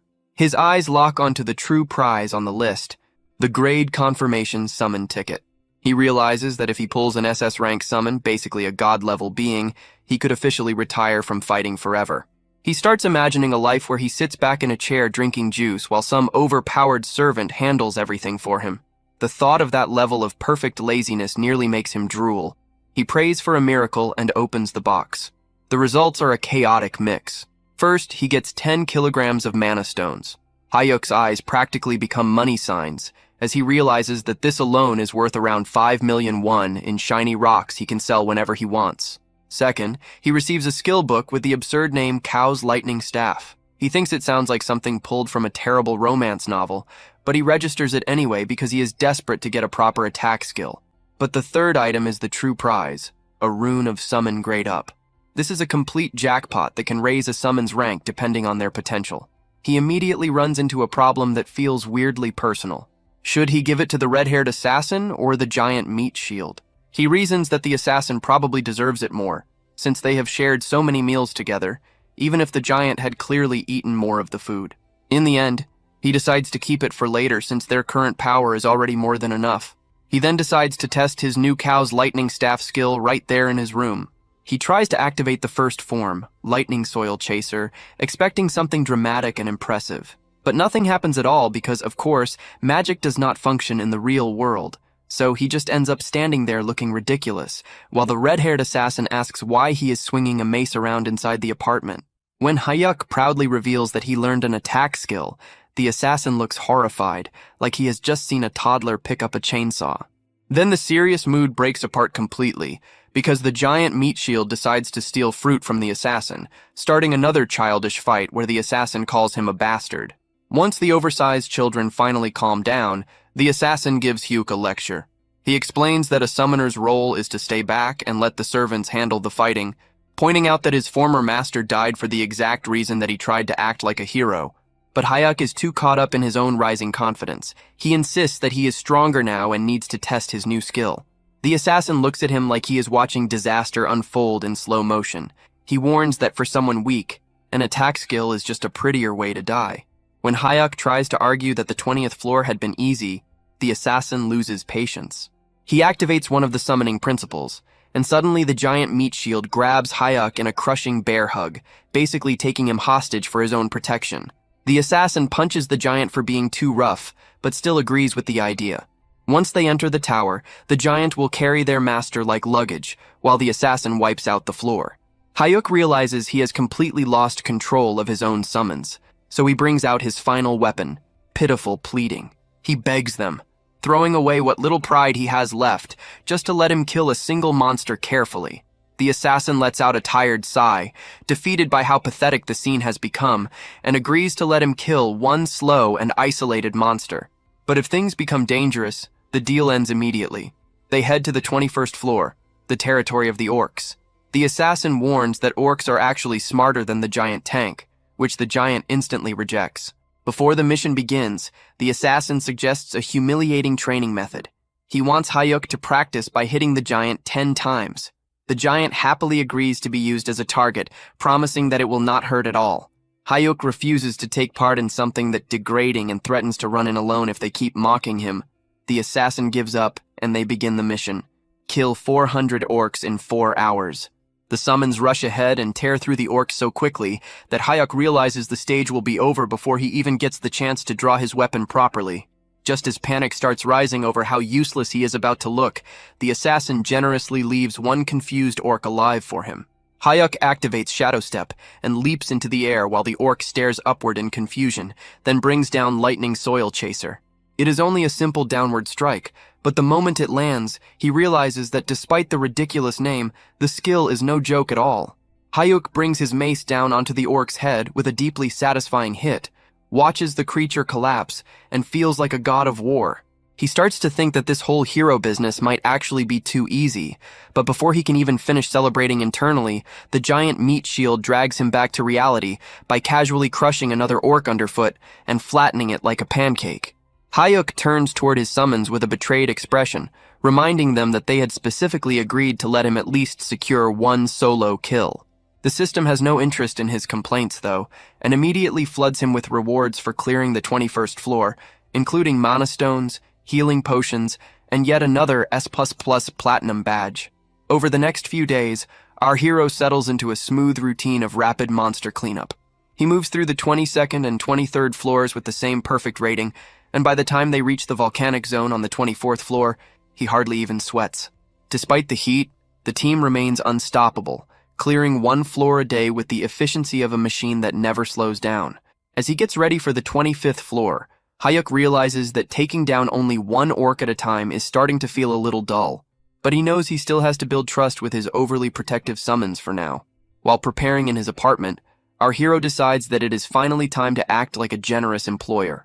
Realizing he has not given the two of them anything since they joined him, he pulls out a high-grade rune he had collected earlier. The red-haired assassin emerges from the shadows, immediately swearing loyalty and asking whether his master needs something. Hyuk hands over the rune, which turns out to be a grade-up item capable of raising a summons tier. The assassin is so overwhelmed that he actually bites the rune to make sure it is real, his eyes nearly turning into hearts as he realizes he can finally rise to SSR rank. He is close to tears, promising that once he becomes stronger, he will protect his master even better with his new form. Instead of upgrading on the spot, the assassin decides to wait until later that night, so he does not rush the process and end up with some broken new body. To celebrate, he chooses to stay nearby and watch television with Hyuk, though he is already starting to wonder how one show can possibly rerun that many times. As they change channels, Hyuk's heart nearly stops when he sees his mother on the news. She is standing outside with a protest sign in her hands, looking like a one-woman army fighting unfair dismissal and company abuse. It turns out she had been fired from her job as a water purifier manager because she refused to apologize for a customer's unreasonable demands, and she has spent 10 straight days protesting alone while company executives mocked her from their windows. Just as the news shows her reaching the edge of her patience, a polished lawyer from one of Korea's top law firms approaches her. He claims to be involved in a support project for socially disadvantaged people and offers to take her case for free, even promising to deal with the media side of it as well. His mother is suspicious at first, but she chooses to commit fully to the fight for justice. Back at the apartment, Hyuk is drowning in guilt, wondering what the point of having 2 sons is if their mother still has to suffer alone out on the street. The red-haired assassin immediately pulls out 2 knives and offers to pay the company executives a very violent visit, but Hyuk manages to stop him from turning it into a massacre at the last moment. Our hero starts calculating how many mana stones he would need to sell to cover any hidden legal costs. But then his father calls with even stranger good news. Not only is the lawyer free, but the best hospital in the country has suddenly chosen his father for a fully funded hip surgery and rehabilitation program. Before Hyuk can even process this sudden wave of good fortune in the family, he calls his younger brother, who reveals that he has just received a huge national scholarship from the Awakened Management Department. Hyuk quickly realizes that this is not just random kindness from the universe. Luck on this level has the government written all over it. He arranges a quiet meeting with the agency's team leader, and over a meal, he goes straight to the point and asks why they are interfering in his family's lives. The team leader does not even bother pretending otherwise, explaining that if Hyuk has problems at home, it affects how he performs inside the tower. He claims this level of support is normal for elite players, but before Hyuk can push back, the man drops a new contract onto the table. It is an ultra-elite special management agreement, and as the team leader grins and suggests they sign it on the spot, Hyuk starts sweating hard. His heart is slamming inside his chest, trying to break free as he faces the captain. The man is so excited that he looks like he might shake straight through the floor, insisting that Hyuk sign the elite team contract immediately. The professional coward realizes the captain came fully prepared to trap him, but he still tries to stay calm by claiming that he lacks both confidence and talent. The captain rises with the weight of someone delivering a final judgment, questioning whether Hyuk is really trying to act modest after setting records no one has ever touched before. Hyuk has absolutely no answer for that. He knows that pretending to be humble after clearing 24 floors with SSS-level ranks only makes him look like a complete fraud. The captain is practically pleading at this point, bringing up the recent incident involving that bastard Choi. He insists that Hyuk deserves full VIP treatment and the protection that comes with elite status. Hyuk tells him to sit down while he thinks it over. For him, the biggest problem is the mandatory video recording required under elite contracts, because he has no desire to see his homicidal summons turned into online celebrities. The captain has already prepared for that concern, promising that the recordings and security arrangements can be adjusted however Hyuk wants. He offers a high-security residence and even personal guards for Hyuk's family. Just as Hyuk's resistance starts crumbling like an old cookie, the captain drops the final bribe. 2 free houses, one for his family and one for himself. Hyuk's brain nearly shuts down at the thought of free property, but he still manages to ask for a little more time so he can get advice before signing away his future. The next morning, The assassin appears looking like he swallowed a glowing purple light. He has officially advanced from SR to SSR rank, and his new aura is so bright that Hyuk's eyes can barely handle it. Hyuk tells him to tone it down before they talk about the contract offer. The assassin is unexpectedly supportive, pointing out that Hyuk is basically a national treasure walking around in human form and deserves to be treated that way. Still, he has one condition that cannot be ignored. He warns Hyuk to demand full authority over when they enter and clear floors. He refuses to let greedy management filth drag them into danger before they are ready. The assassin explains that if Hyuk simply stays alive and keeps using his random summons, he will eventually be able to call beings that go beyond ordinary human limits. Hyuk's imagination can barely keep up with that level of power, but when he checks the numbers, he sees that his next random summon is still 19 days and some extra time away. After that strategy talk, Hyuk brings out the giant meat shield. The system confirms that both barbarian tanks are now present, but the poor giant immediately starts sweating. The assassin is in full bully mode, showing off his extra 2S ranks like a kid flaunting a brand new toy. The difference between them has become so massive that the giant is actually stumbling over himself in fear, unable to even look directly at the glowing purple assassin. Hyuk feels a bit sorry for his giant tank and decides that the next upgrade will definitely go to him. They head into the 25th floor, where the mission is to wipe out 100 orcs in 10 hours. As the wave of green monsters rushes toward them, Hyuk wonders whether he can secretly steal a few kills for himself. The assassin tells the giant meat shield to move first and draw the enemy's attention, and the barbarian launches himself into the air like a massive hairy cannonball. He crashes into the ground and sends orcs flying in every direction like scattered pins.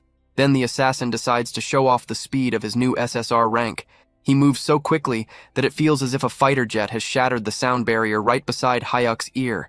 He unleashes a huge blade explosion that turns the nearby orcs into a brutal burst of fire and steel. When a few surviving orcs try to slip in behind the assassin, they realize too late that they have only struck a clone. The real assassin appears behind them with a decisive ambush skill, ending them in a single clean motion.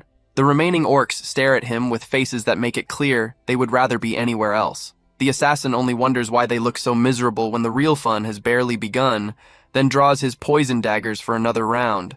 Hyuk realizes that if he does not act quickly, his own summons are going to leave him with nothing to gain.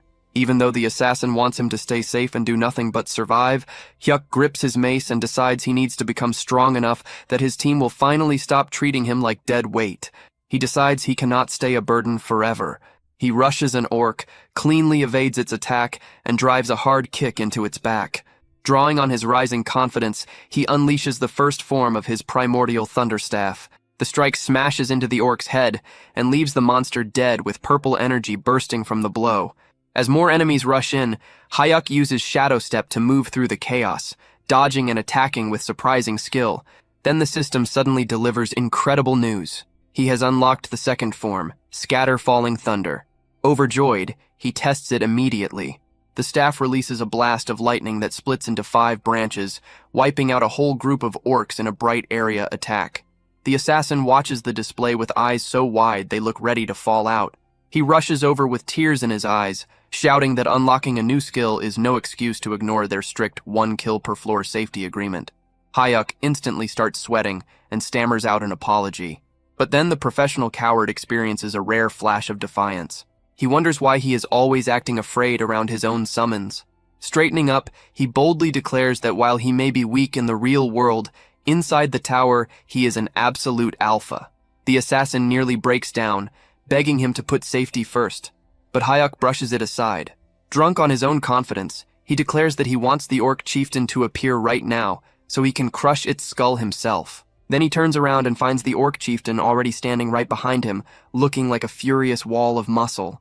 Our boy's whole alpha act vanishes in an instant. He drops his weapon, cries out for his bodyguard, and is immediately pulled out of danger by a very pleased, grinning assassin. Realizing he should have kept his mouth shut from the start, he points a shaking finger at the giant monster and orders his team to erase it. The summons are more than happy to obey. The giant meat shield rushes in from the front, while the assassin slips behind the distracted beast with his dirty ambush skill, bringing the boss fight to an end within seconds. System windows instantly fill Hyuk's vision. The 25th floor is cleared with an S++ rank, earning him another platinum badge. Because he has now piled up 25 of them, the system offers him a major reward. He is given the choice between trait enhancement, skill copy, a random item, or summon grade enhancement. He immediately chooses trait enhancement, knowing only an idiot would pick anything else. His status window updates and raises his simultaneous summon limit to 3, not counting himself. That means they are now a proper 4-man squad, and his next random summon cooldown is exactly 18 days away. To celebrate the victory, Hyuk treats his summons to a huge meal of spicy pork. When asked whether he can handle the heat, the assassin reacts with open confidence, acting as though being weak to spice is something beneath an SSR-ranked being. The giant happily devours his portion and says the food actually tastes sweet. Suspicious, the assassin takes one bite. A moment later, he is shaking on the floor and crying as the spice destroys his mouth. The giant looks up at Hyuk with bright eyes and casually suggests throwing the dying assassin in the trash and summoning a replacement. Hyuk only laughs at the betrayal. Feeling unusually confident, Hyuk decides it is finally time to tell his family the truth. He arrives home carrying expensive premium beef, and that alone causes immediate panic. His brother grabs him and demands to know where he got the money, while his mother starts asking whether he kept the receipt so the meat can be returned. His father plays peacekeeper and tells everyone to stop talking and just eat the expensive food. As he watches his family finally enjoy a proper meal, Hyuk drops the truth on them. He tells them that he is an awakened player. The table falls completely silent. His brother tells him to stop talking nonsense and eat his fruit. His mother assumes it is some awful joke, and his father asks whether he is talking about a video game. Since words are clearly not enough, Hyuk makes a quick call to the management team leader. Soon after, the whole family is standing in the lobby of an incredibly luxurious association building. The team leader formally tells his mother that her son is a precious national asset and a highly valued elite player. He then leads the stunned family upstairs and opens the doors to a huge, glittering penthouse. Hyuk gestures at the absurd display of wealth and calmly tells them that they live there now, leaving the entire family completely speechless. At the awakened management department, Joo-hyuk finally signed the agreement. Until not long ago, he had never imagined that he would end up accepting an elite contract. Life had turned in a direction he never expected. Team leader Gwang-hail apologized, saying that they could only offer an annual salary of 2 billion won because the starting pay for elite players was regulated. He added that someone like Player Ban should honestly be receiving far more. Joo-hyuk thought to himself that even 2 billion more now sounded strangely normal. His sense of reality was starting to dull. Then he explained that it had been his own decision. He simply was not comfortable with it becoming publicly known that he was the S++ rank record holder. If that happened, his private information would be exposed as well. If his face spread across television, social media, and every other major outlet, it would become difficult even for his family to go outside. Just imagining that was awful. That was why he had not even told his family that he was the S++ rank record holder. Gwang-hail nodded and then asked whether his family liked the house. If anything was missing, he said they should speak freely. Joo-hyuk replied that it was already more than enough. As he checked the message his brother had sent earlier, it said that he had seen their mother cry for the first time. She said she had never lived in a house like that before. It seemed she truly loved it. The message went on, saying that his own room was unbelievable too, with a laptop, a full gaming setup, and everything else. The television was so large it looked like a movie screen. He had thought he might actually faint. Then the message shifted into affection, but Joo-hyuk stopped reading there. He wondered whether life could really get any better than that, then immediately thought that such a wish might be greedy.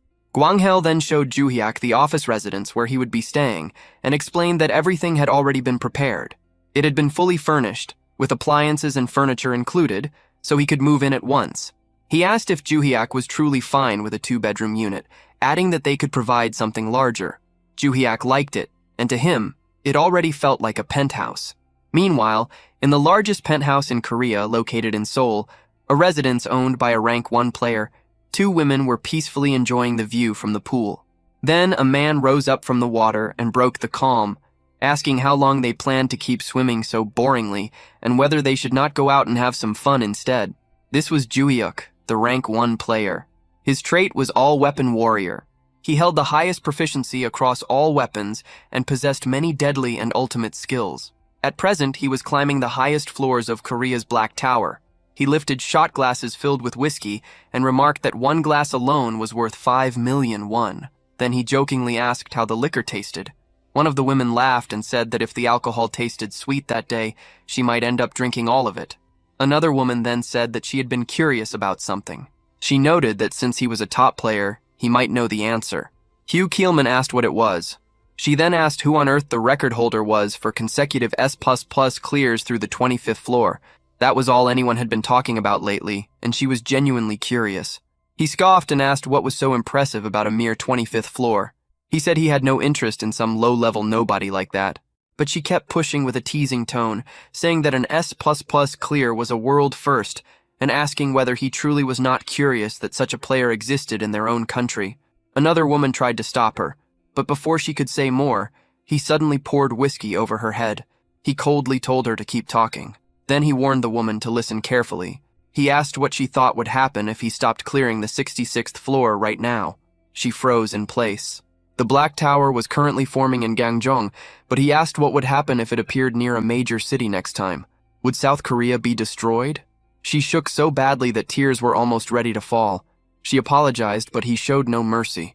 He continued saying that the tower was collapsing because of people like her, with shallow faces and empty words. Then they left. Standing by the window in his room, he muttered that he felt terrible. Seriously. These player-obsessed women kept talking about S++, so he had even started surrounding himself with civilians. But no matter where he went, nothing changed. He clenched his jaw. China had contacted him again that month, just like the month before. They offered 180 billion won a year, a mansion, caretakers, a private jet, and treatment equal to that of a national leader. And Japan? 200 billion won annually, a luxury mansion, and 10 personal maids willing to fulfill whatever he wanted. Yet he had stayed in Korea, clearing the 66th floor, facing the dead for months. And this was the thanks he received? People fixated on some bastard who had only cleared the 25th floor? Ungrateful trash. He wondered whether he should just change nationality somewhere else. The 66th floor was not a joke. The 60th floor marked the start of the undead zone. On the 66th floor, specter masters appeared, ghost-like beings so horrifying that simply looking at them made the body shake. Physical attacks did nothing. Only elemental attacks had any effect. Treating them like the ordinary undead from fiction was a fatal mistake. Only those who had personally experienced that suffocating demonic energy could understand. After a single attempt, 3 full days of rest were needed just to recover from the mental damage. Even with accessories, elixirs, and light element weapons earned from tower rewards, staying alive was barely possible. Clearing the 66th floor would not be possible again for a while. He let out a slow breath, changing nationality. He should not just think about it. He should move forward with it. If he suddenly switched countries, it would throw everything into chaos, right? The deadline was getting closer. The collapse threshold of the 66th floor had already passed the halfway point. In about 3 months, the countdown would begin. The only hope would be him, Hugh Keelman, the top player. But by then, he would not even be in Korea. Those fools could regret it. They could despair. Ungrateful bastards. Back to Juhyuk, he ordered 10 fried chickens to celebrate the new house. He apologized to the delivery worker for ordering too much. Living in a player residential complex was unbelievably convenient. Staff handled everything, from management to small errands. Laundry pickup and delivery were effortless, and cleaners were available whenever needed. The building had everything. Restaurants serving 3 meals a day, cafes, gyms, dry cleaners, karaoke rooms, and even a swimming pool. He thought he should have moved there much earlier. Satisfied, he carried the food inside to share with the others.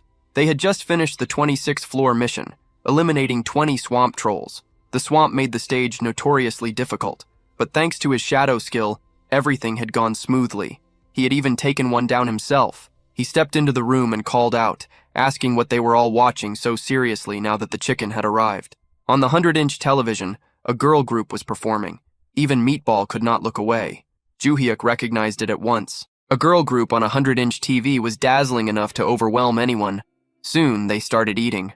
John asked whether they should head straight to the 27th floor the next day. Juhyuk agreed. Since they had already started, they might as well push all the way to the 29th floor. John then asked why the 29th. Juhyuk explained that they would repeat clears for 10 days. Then, once the random summon cooldown ended, he planned to challenge the 30th floor with a full party of 4. That made John wonder if they were recruiting a new member. He admitted he was looking forward to it, but then hesitation crept in. If an SSR rank summon or something even higher appeared, his place as the right-hand man might be in danger. Even so, for the summoner's safety, that outcome would probably be better. He could not make up his mind. Meanwhile, John Hyuk grinned. Even Meatball started cheering. A new member, more fighting. Team leader Gwang-il then returned. He brought the item that had been requested for player Ju Hyuk, Volcano Orc leather armor. It held heat from flame aura and blocked cold and freezing air. Ju Hyuk thanked him. Gwang-il answered that it was nothing. Supporting elite players was part of their job. Ju Hyuk said he would use it well and return it later. Gwang-il wished him luck on the 27th floor. Then they entered Black Tower, Korea, floor 27. It was famous for its brutal cold. But for Ju Hyuk, it actually felt warm because of his equipment. He asked Meatball whether he was cold. The giant answered that a warrior did not feel cold. Meanwhile, John was visibly freezing. He was nearly frozen halfway through standing there. Ju Hyuk asked whether he should lend him his hood. John replied that he was fine. He said he could suppress the cold with magic. Ju Hyuk let out a sigh.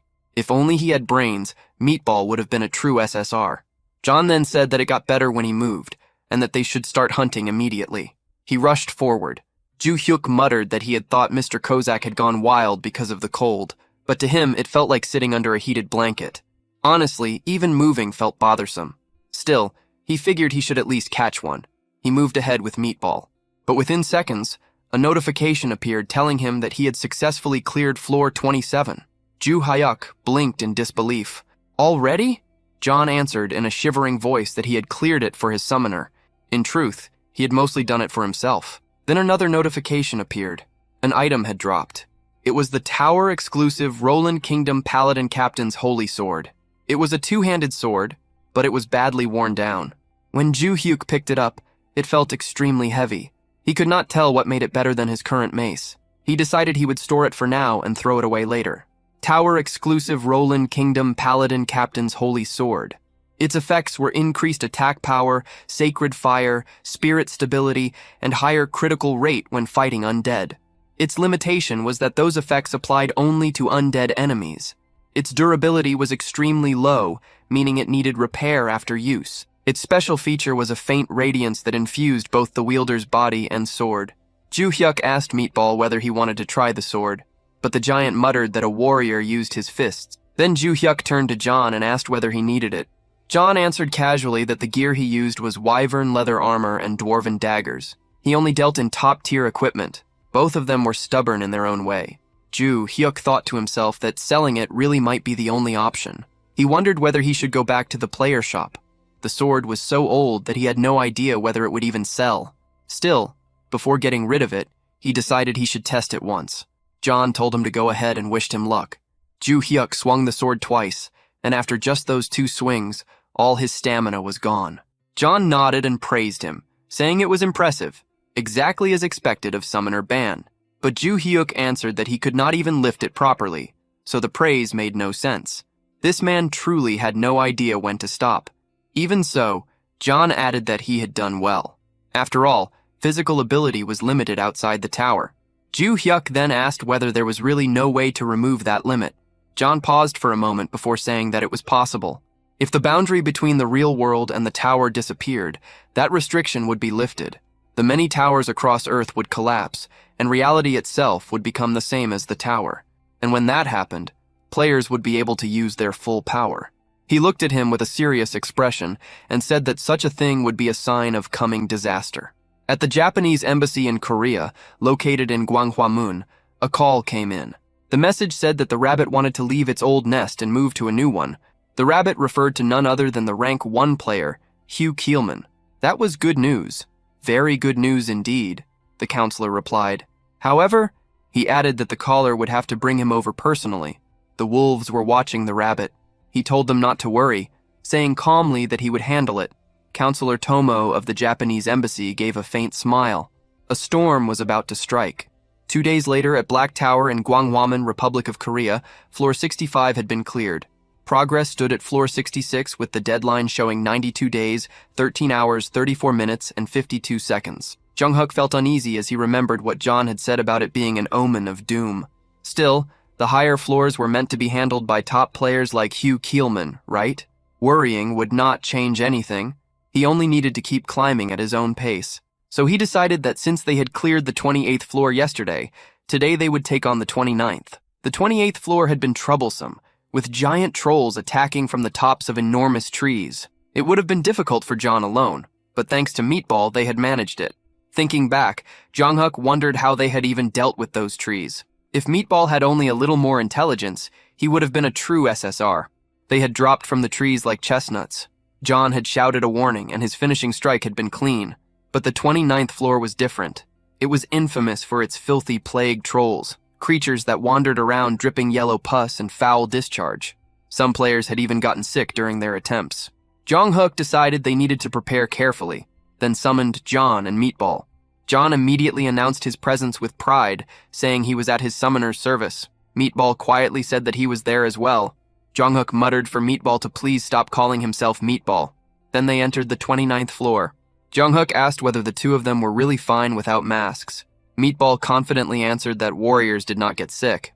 John replied that he was SSR and that wearing a mask only made it harder to breathe and move, so he would simply accept the risk. Surprisingly, because the two of them completely ignored the disease threat, their hunting speed was even faster than it had been on the 28th floor. They cleared it quickly. Afterward, John asked whether they would be having dinner together again that day. Jong-Huk hesitated. Then he apologized. John blinked, clearly not understanding why he was apologizing. Jong-Huk unsummoned both of them and mentally cursed himself as a traitor and a terrible employer. He thought they could spit on him if they wanted. But then his thoughts turned to the new house. If plague got inside it, that would be a disaster. He looked at Meatball. The giant was huge and would spread contamination everywhere. How were they supposed to go back together like that? The next day, at the gym inside the awakened management department, a woman was doing squats with a barbell. After finishing her set, she dropped the weight. She was Nam Gun, Korea's rank 2 player, a trained swordswoman currently climbing the 62nd floor. She frowned. The dark zombies on the 62nd floor released an aura that corrupted players during battle. She could not see a way past it. She clenched her fists and wondered if this was her limit. Even if that was the case, as an elite player, she believed she had to keep moving forward until her body gave out. She drank a protein supplement. At moments like this, mindset mattered. She prepared herself for another set. But suddenly, people rushed past her. Mina was among them. Something was clearly happening. Mina quickly explained that news had just broken. A press conference was underway and Hugh Keelman was speaking with a cold tone. He criticized the Awakening Management Department, saying it focused only on policy while neglecting allied teams. He declared that the future of the Republic of Korea looked bleak. Then he announced that he would leave Korea that very day and continue his career as a Japanese player. The news hit Jong-Hyuk like a shock. Hugh Keelman, the country's top player, was switching nationality. Team leader Gwang-il confirmed it. That was why they had urgently called him in. He carefully asked how long it would take Jong-Hyuk to reach the 60th floor. Jong-Hyuk let out a quiet breath. He had expected this question. He explained that he was currently on the 29th floor. Even if he cleared one floor each day, it would take about 37 days to reach the 66th floor. The deadline was around 90 days, so it might look possible. But realistically, it was not that simple. For difficult sections, he would need at least 10 days of preparation. And according to his contract, climbing higher floors was entirely his own decision. Gwang-il lowered his head in apology. They had just signed the contract, yet he was already asking for something this heavy. Still, the situation had left them desperate. Jong-Hyuk thought to himself that seeing that expression only made it harder to refuse. Even so, what seemed impossible might still be forced into reality. At that moment, the door suddenly burst open. It was Nam Gyun. She had rushed in after hearing the news from Mina. She asked immediately about light attribute items from the United States. Gwang-il shook his head. Those items were still extremely rare worldwide. She nodded, apologizing for her urgency, then noticed Jong-Hyuk. She realized there was a guest present. Jong-Hyuk froze under her gaze. Gwang-il hesitated before explaining who he was. Jong-Hyuk quickly bowed, saying he was only there to sell some items. For someone like him, this moment alone felt like a major achievement. He then remembered something. He mentioned that he had obtained an item earlier and offered it for her to examine since she needed light attribute equipment. He showed her the sword. She carefully inspected it, and asked if she could take a closer look. Young Hyuk agreed immediately, his face flushing slightly. She examined the weapon and read its effects. Increased damage against undead and improved critical rate. Her eyes widened. She had never seen effects like that before. Then she placed her hand on his shoulder and asked him to lend it to her just this once, promising to repay him in any way.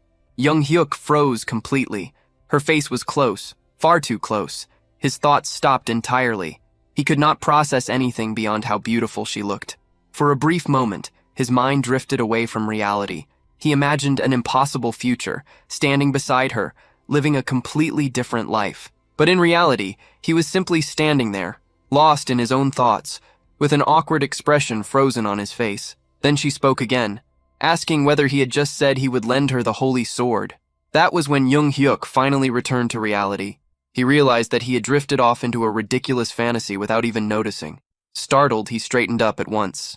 He quickly confirmed that yes, of course, he would lend it to her. He told her to use it freely and let him know how it performed. She thanked him warmly, calling him Player Bong, and said that if he ever needed help, he could ask at any time, and she would do whatever she could. She prepared herself almost instantly. She declared that she would challenge the 62nd floor right away. Gwang-il told her to return safely. As she left, Jung Hyuk wondered whether the sword would actually be useful. He hoped the review would be good enough that he could sell it for a decent price. He had planned to get rid of it anyway, so there was no point in getting greedy now. Still, he could not help wondering how much a holy sword like that might be worth. She entered the 62nd floor. The failure conditions were death or abandoning the mission. The moment she stepped inside, she frowned. The undead appeared immediately. Her whole body tensed. No matter how many times she faced this kind of enemy, she could never grow used to it. The crushing pressure and the suffocating energy that made her want to run away were still just as awful as ever. She activated the holy sword. A faint white glow appeared. The blade looked badly worn, and the light it gave off was dim. It felt weaker than expected. The other light attribute items she had used before had shone much brighter. She questioned whether this would really be enough. Then, the undead rushed her. She realized she had no choice but to confront it head-on. To face the enemy without retreating, that was a player's fate. She charged forward. Their attacks collided.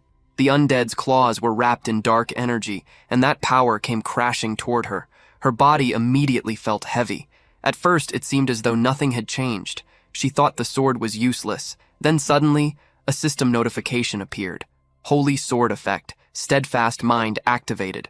A hidden effect had triggered. The dark aura that had entered her body was reflected and completely nullified. She froze for a moment in disbelief. Then she swung again. This time, one strike landed as critical damage against the dark zombie. Her eyes widened as she realized that the dark aura was being erased. If that continued, then the fight had already turned. She pressed the attack. Slash after slash followed. Within seconds, the dark zombie fell. It felt absurdly easy.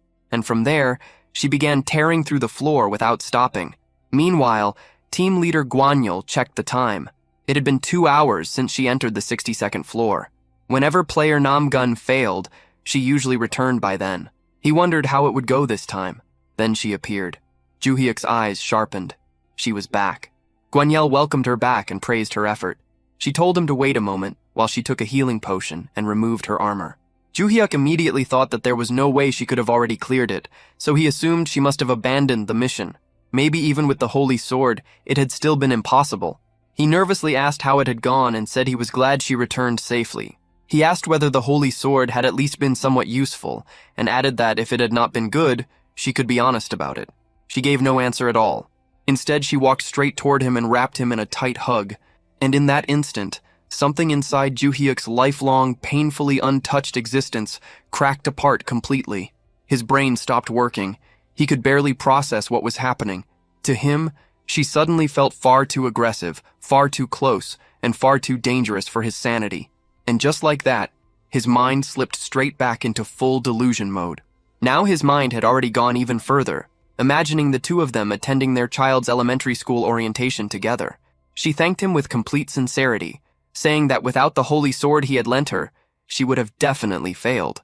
Meanwhile, Juhyuk was still trapped in his own thoughts, mentally watching their imaginary children grow up. Then she turned toward team leader Gwanyul. She reported that the 62nd floor clear had been a success. With more testing, she could confirm it fully, but if things continued going well, she believed that even the 66th floor might become possible with that sword. Team leader Guanyel burst with joy. If that was true, then everything had changed. In his mind, he realized that if this sword had ended up in Yu Keelman's hands instead, it would have been a disaster. That man would have kept all of its value to himself. Then Guanyel glanced at Juhyuk and thought that the more he learned about him, the more interesting he became. Gyun suddenly stepped back, apologizing because she had gotten carried away. That was when Juhyuk finally came back to his senses. It felt as if he had lived an entire lifetime inside that delusion. She explained that she had used the sword well, but the blade had been damaged in several places. Juhyuk thought that it had already been in rough condition from the start. At this rate, it would probably wear down completely after only a few more uses. Guanyel added that this was not a problem. There were skilled craftsmen in the player workshop, and with proper repairs, the sword could last much longer. Relief appeared on her face. Juhyuk then asked whether the repair costs would be high. Guanyel immediately answered that the department would cover it. Juhyuk hesitated for a moment, then asked whether they would rather buy it from him outright, since they were going to need it for clearing the higher floors anyway. Guanyel shook his head. In his view, selling it would be a mistake. Renting it out would be far more profitable while still keeping ownership. There were hundreds of towers across the world, and most countries had not even reached the 60th floor yet. That meant people would come looking for this weapon. It could be rented out for 10 billion won every single time it was used. Juhyuk froze. A rental business. Pure profit. Guanyel continued, saying that the department would even handle all the rental procedures for him. Juhyuk nodded immediately. Then he offered to rent it to the department for 1 billion won for now, while leaving room to expand globally in the future. Guanyel quickly waved that idea away and said there was no need to worry. The department would handle everything. Once all of it was settled, Juhyuk was overflowing with excitement. 10 billion won per rental. It did not even feel real anymore. This was no longer just a sword, it was a gold mine. So he declared that the day called for a celebration. He bought food for John and Meatball. John was thrilled, clearly touched that Juhyuk had personally bought it for them. Even Meatball was overjoyed, saying that no one had ever treated him this well before. Juhyuk told them to eat as much as they wanted and not hold back. He admitted that thanks to the two of them, he had made it this far. That evening, breaking news spread across Korea. The 62nd floor had been cleared successfully. A new holy sword with divine attributes had been revealed. Player Nam Gun had emerged as a new hope for the 66th floor. People even began forgetting Yu Keelman. And just like that, because of Juhyuk's unexpected contribution, Korea's crisis slowly started turning into an opportunity. 10 days later, Juhyuk had spent the past stretch of time repeatedly clearing the 28th floor as preparation. Now the long-awaited moment had arrived. The cooldown on the random summon had finally ended. He washed himself carefully, trimmed his nails, and had even been fasting since the day before. He wanted the best result possible. He clasped his hands and prayed for something incredible. SSR. No, even better. LSR. Legendary super rare. John smirked and told him not to worry, saying it would turn out fine.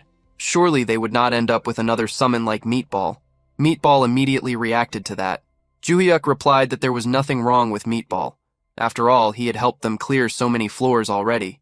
John let out a sigh. Then he looked at Meatball, and the giant only smiled brightly. He told her not to smile like that again because it was unsettling.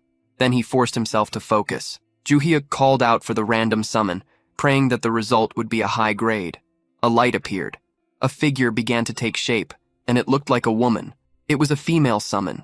The light slowly faded, and she stepped forward with calm grace. She thanked him for summoning her and humbly greeted Master Ban. Her name was Giant Dao Rei. All three of them were stunned. She was clearly extraordinary, and the shock in the room spread instantly.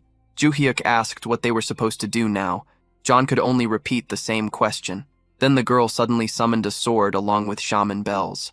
She declared with solemn resolve that although she might be lacking, she would devote her life to serving Master Ban. Juhyuk blinked at the sight of the sword and the bells. Was she really a shaman? Then her eyes sharpened, and her tone turned cold. She snapped at the others, demanding to know why they were staring at her like that. She asked how they dared look at a maiden with such greedy eyes, and warned that if they had any improper thoughts after seeing her beauty, they would not escape divine punishment. John flinched and tried to brush it off, claiming he had only been curious. She immediately shut that down and called him a liar. Ju-hyuk looked completely confused. He had no idea what kind of situation he had just summoned into existence. He quickly tried to interrupt and calm things down, but the moment her gaze turned toward him, her entire expression softened. She told him that he could look as much as he wished and simply sit back and enjoy the sight. Ju-hyuk froze. Was there seriously not a single normal summon among his followers? Still, SSR was an enormous win. She matched the rank of his strongest existing summon. Then another thought hit him. Were there different levels even among SSR summons? He checked her details. Name, Giant Dao Rei. Grade, SSR Super Special Rare. Type, Priestess. Affiliation, Imperial Shrine of the Heavenly Empire. Manifestation duration, 5 hours. Cooldown, 3 hours after dismissal. She was described as a strict, solemn, and commanding high priestess, the kind of person who killed the mood the moment she entered the room. Then suddenly, Ju-hyuk was dragged into her memories. He saw a vast empire. She had once been the princess of a great nation. From childhood, she showed deep interest in shamanism and eventually rose to become the empire's high priestess. After her father died, her younger brother took the throne, but he was soon murdered by their uncle, who stole the crown for himself. Consumed by fury, she swore revenge. She carried out a forbidden ritual, a death curse. Her uncle prepared for it, even sacrificing others to redirect the curse away from himself. But she was no ordinary shaman. She had been taught directly by the gods of the empire. Once her ritual was complete, nothing could endure her power. Her revenge succeeded. But using such a curse for personal vengeance was a violation of the natural order.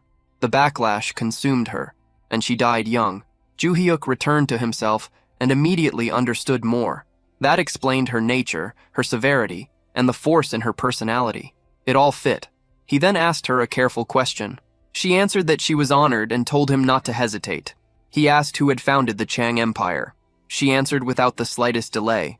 It had been the great King Jianlong, the ruler who defeated the wicked Wang and Kim clans and expanded their territory all the way to Goryeo. He had been a great ruler who changed the nation's name from Baekje to Chang. Ju-hyuk asked if that meant the giant founder of later Baekje was the one she was referring to. She slowly nodded and confirmed it. Then Ju-hyuk fell into thought. A parallel world. In her world, later Baekje had unified the three kingdoms instead of Goryeo.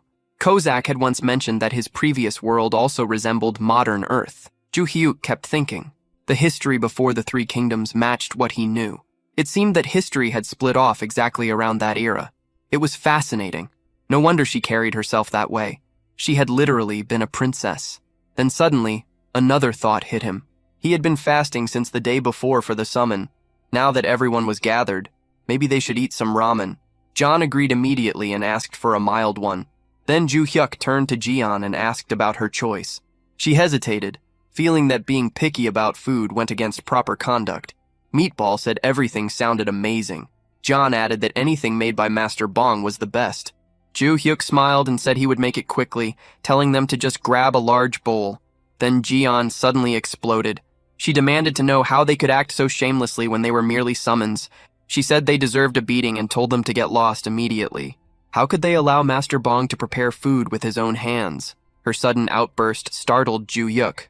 John protested, saying that they were the same rank, so he could not understand why she kept talking down to them. But Jian stepped forward with overwhelming authority. She said she had tried to stay reasonable, but now it seemed she would have to curse them just to make them understand. John immediately backed away. A curse was not something he wanted anywhere near him. In the very next moment, they were all in the kitchen. John declared that he would make the ramen. Even Meatball ended up struggling with the pot. Ju-hyuk let out a sigh. A crazed assassin and a savage warrior.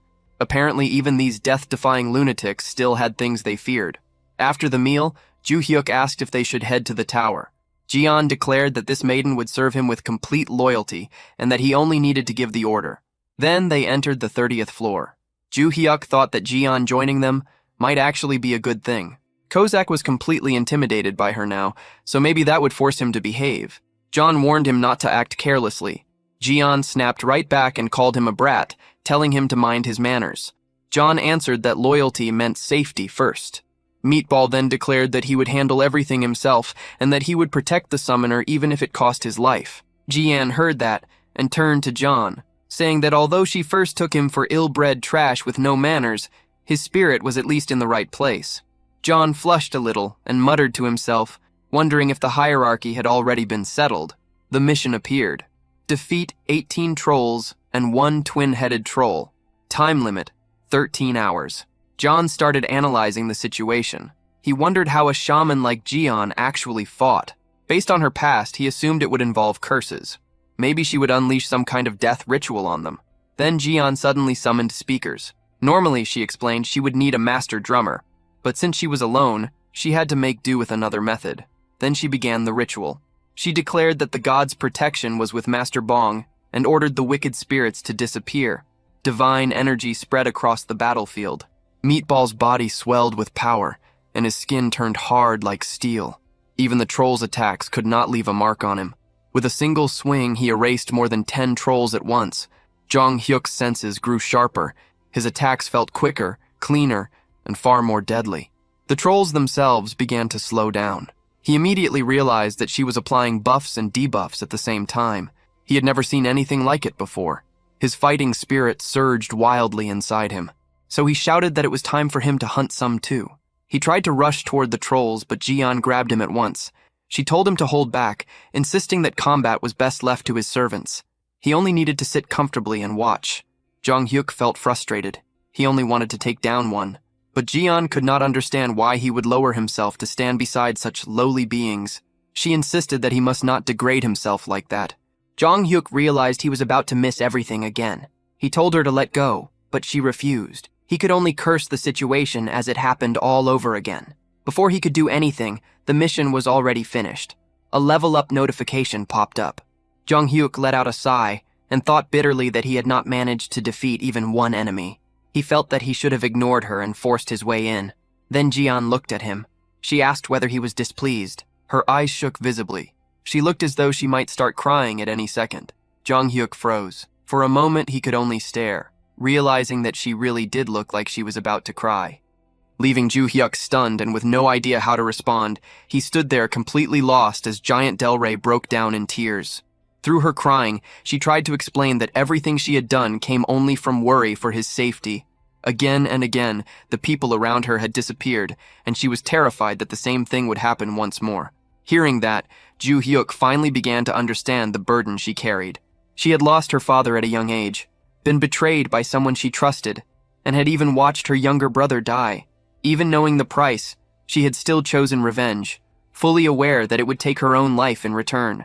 The feelings behind that choice, the loneliness, the fear, and the despair, suddenly became much more real to him. She was not just a summoned being tied to a duty, but someone with a fragile heart hidden beneath a cold and disciplined exterior.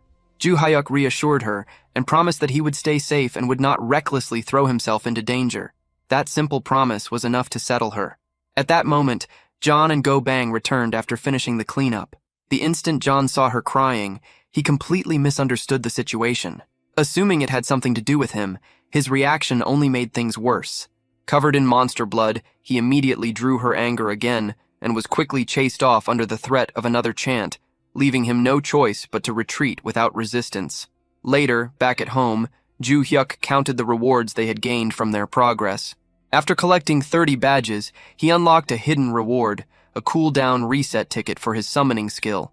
The idea of calling another companion right away crossed his mind, but when he looked at his current group, he decided not to do it. Their strength was already more than enough, and it seemed smarter to save that chance for a moment when it was truly needed. Meanwhile, Ga-hyun continued climbing and successfully cleared the 63rd floor. News of her success spread quickly, drawing attention to how important the Holy Sword had become against undead enemies. With that weapon, as long as the dark aura could be resisted, the undead were no more dangerous than ordinary monsters. As the deadline to conquer the 66th floor grew closer, tension spread throughout the country. With Gwangil gone, uncertainty weighed heavily on everyone. Even so, Ga-hyun publicly declared that the goal would be reached within a month. Plans were also announced to rent out the Holy Sword internationally, though one exception was made completely clear. It would never be lent to the country that Gwangil had chosen to join. During all of this, Gwangil reacted with open fury, blaming the entire mess on the fact that the sword had not been revealed earlier. At the same time, pressure from higher authorities forced him to speed up his own climb, pushing him to challenge the 57th floor immediately and even appear on television to calm public opinion. His frustration only deepened, and he became set on finding the owner of the Holy Sword and making that person pay. As the news spread across the internet, speculation over the sword's owner exploded. Seeing all the praise aimed at that unknown figure, Ju Hyuk could not help feeling a quiet sense of pride. Behind him, the others could only watch in silence. Not long after, a delivery arrived. It was the high-end ice cream Ju Hyuk had impulsively ordered. Deciding to treat everyone, he handed it out. As usual, he took the first bite himself, a small habit that had formed ever since Giant Delray joined them. Go Bang and John immediately gave in and ate without restraint, while Giant Delray at first tried to keep her dignity, criticizing their poor manners. But the moment she tasted it, that composure fell apart. The sweetness caught her completely off guard, and even she could not hide the reaction. She tried to recover her pride afterward, but it was obvious that she had been affected just as much as the others. Once they finished, she thanked Ju Hyuk, and then brought up a request. Before her summoning time ended, she wanted to perform a ritual to draw good fortune toward him and drive away misfortune. When asked whether there was anything troubling him, John immediately brought up Gwangil and retold everything that had happened.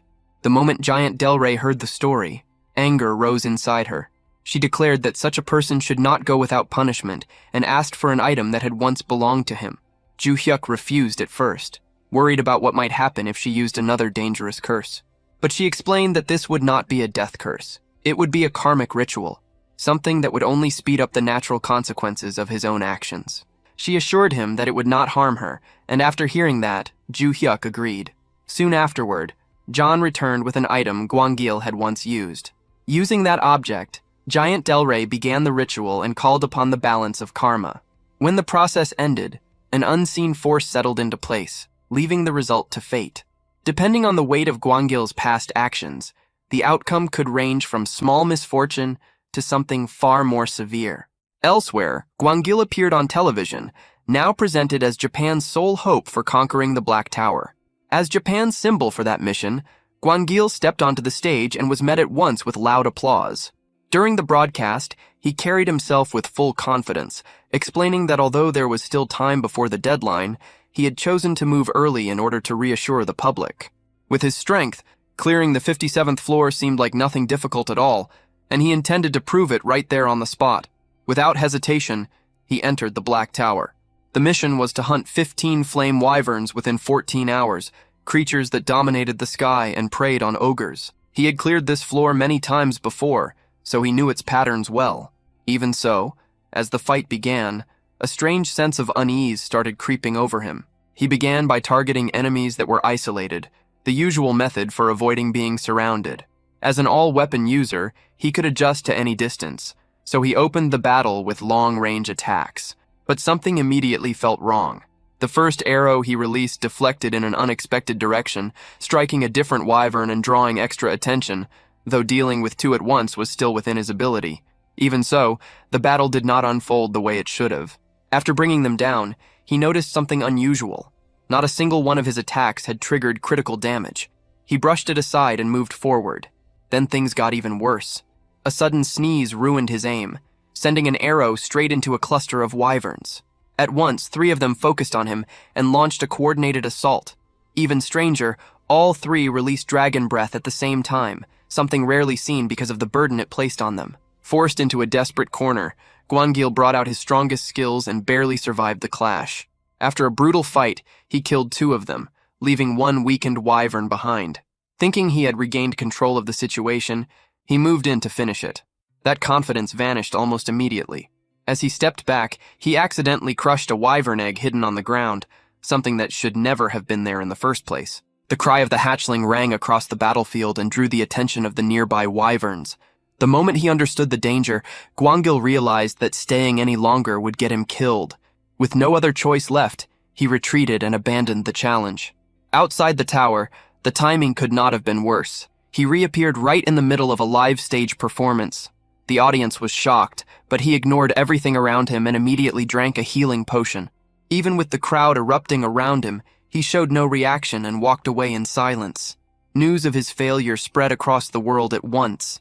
Public opinion turned vicious, and he quickly became a target of open ridicule. At the same time, Ju Hyuk continued climbing and cleared the 31st floor. But once again, he had failed to join the fight himself, and that left him deeply irritated. Meanwhile, Gayun kept advancing at an incredible pace, breaking record after record thanks to the power of the Holy Sword. Elsewhere, discussions about the sword had already begun in the United States. Since their own deadline was still secure, their attention shifted away from urgency and toward strategy. They decided to delay negotiations and use Japan's growing desperation to squeeze out the highest possible profit, planning to wait until the pressure reached its peak before acting. Then news spread that Chow Min had failed the same floor twice in a row. As a result, he had completely vanished from public life, unable to even step outside his own home. All across Japan, public opinion had turned against him, and a clip of his humiliating collapse spread everywhere, making his situation even worse. Bong Joo-hyuk thought about it and felt that Chow Min was simply facing the result of his own choices. There was some curiosity over whether that curse would last forever, but it was understood that it would not. Once the balance of his actions was restored, the curse would naturally fade away. Even so, although he believed it was deserved, Bong Joo-hyuk still felt a small trace of pity for him. Then his attention shifted, and his energy returned. It was time to challenge the 32nd floor. Cossack prepared himself with a short warm-up, eager to push his efficiency in combat as far as possible. Meanwhile, Mikasa stayed calm and ready as always. At the same time, Meatball was visibly thrilled, practically shaking with excitement at the thought of hunting monsters again. Before they headed out, Bong Joo-hyuk suddenly stopped and said that he had something important to discuss with Mikasa. To shape the mood, he revealed a stack of premium ice cream boxes. The moment Mikasa saw them, she nearly lost control of herself, her excitement rising at once. Bong Joo-hyuk recognized the brand immediately and knew it was one of the highest-tier ice creams available. Meatball reacted just as strongly, his eagerness becoming almost ridiculous to watch.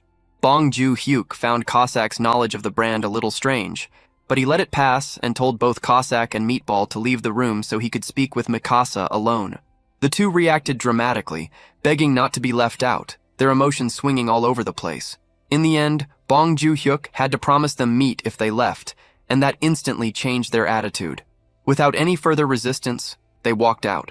With the room finally quiet, Mikasa reached toward the ice cream, overcome with delight. She looked at Bong Joo-hyuk with clear admiration, obviously pleased by what he had brought her. But he shifted the conversation and questioned whether it really made sense for someone like him to contribute so little in battle.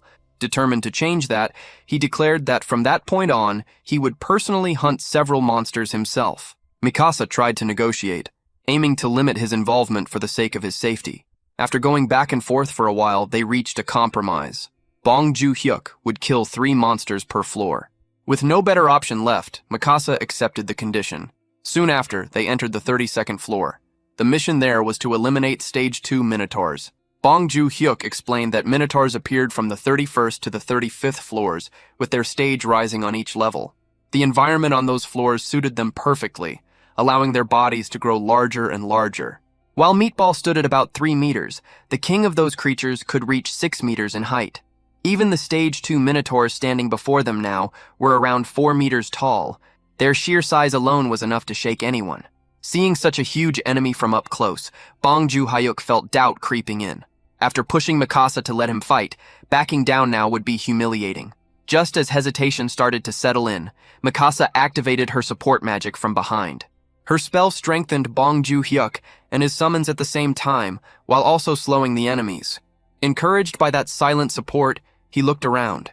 Meatball was already holding his ground and had brought down several Minotaurs. Cossack stood nearby, ready to step in at any moment if things went wrong. Realizing he was not alone, Bong Joo-hyuk gathered himself and moved toward his target.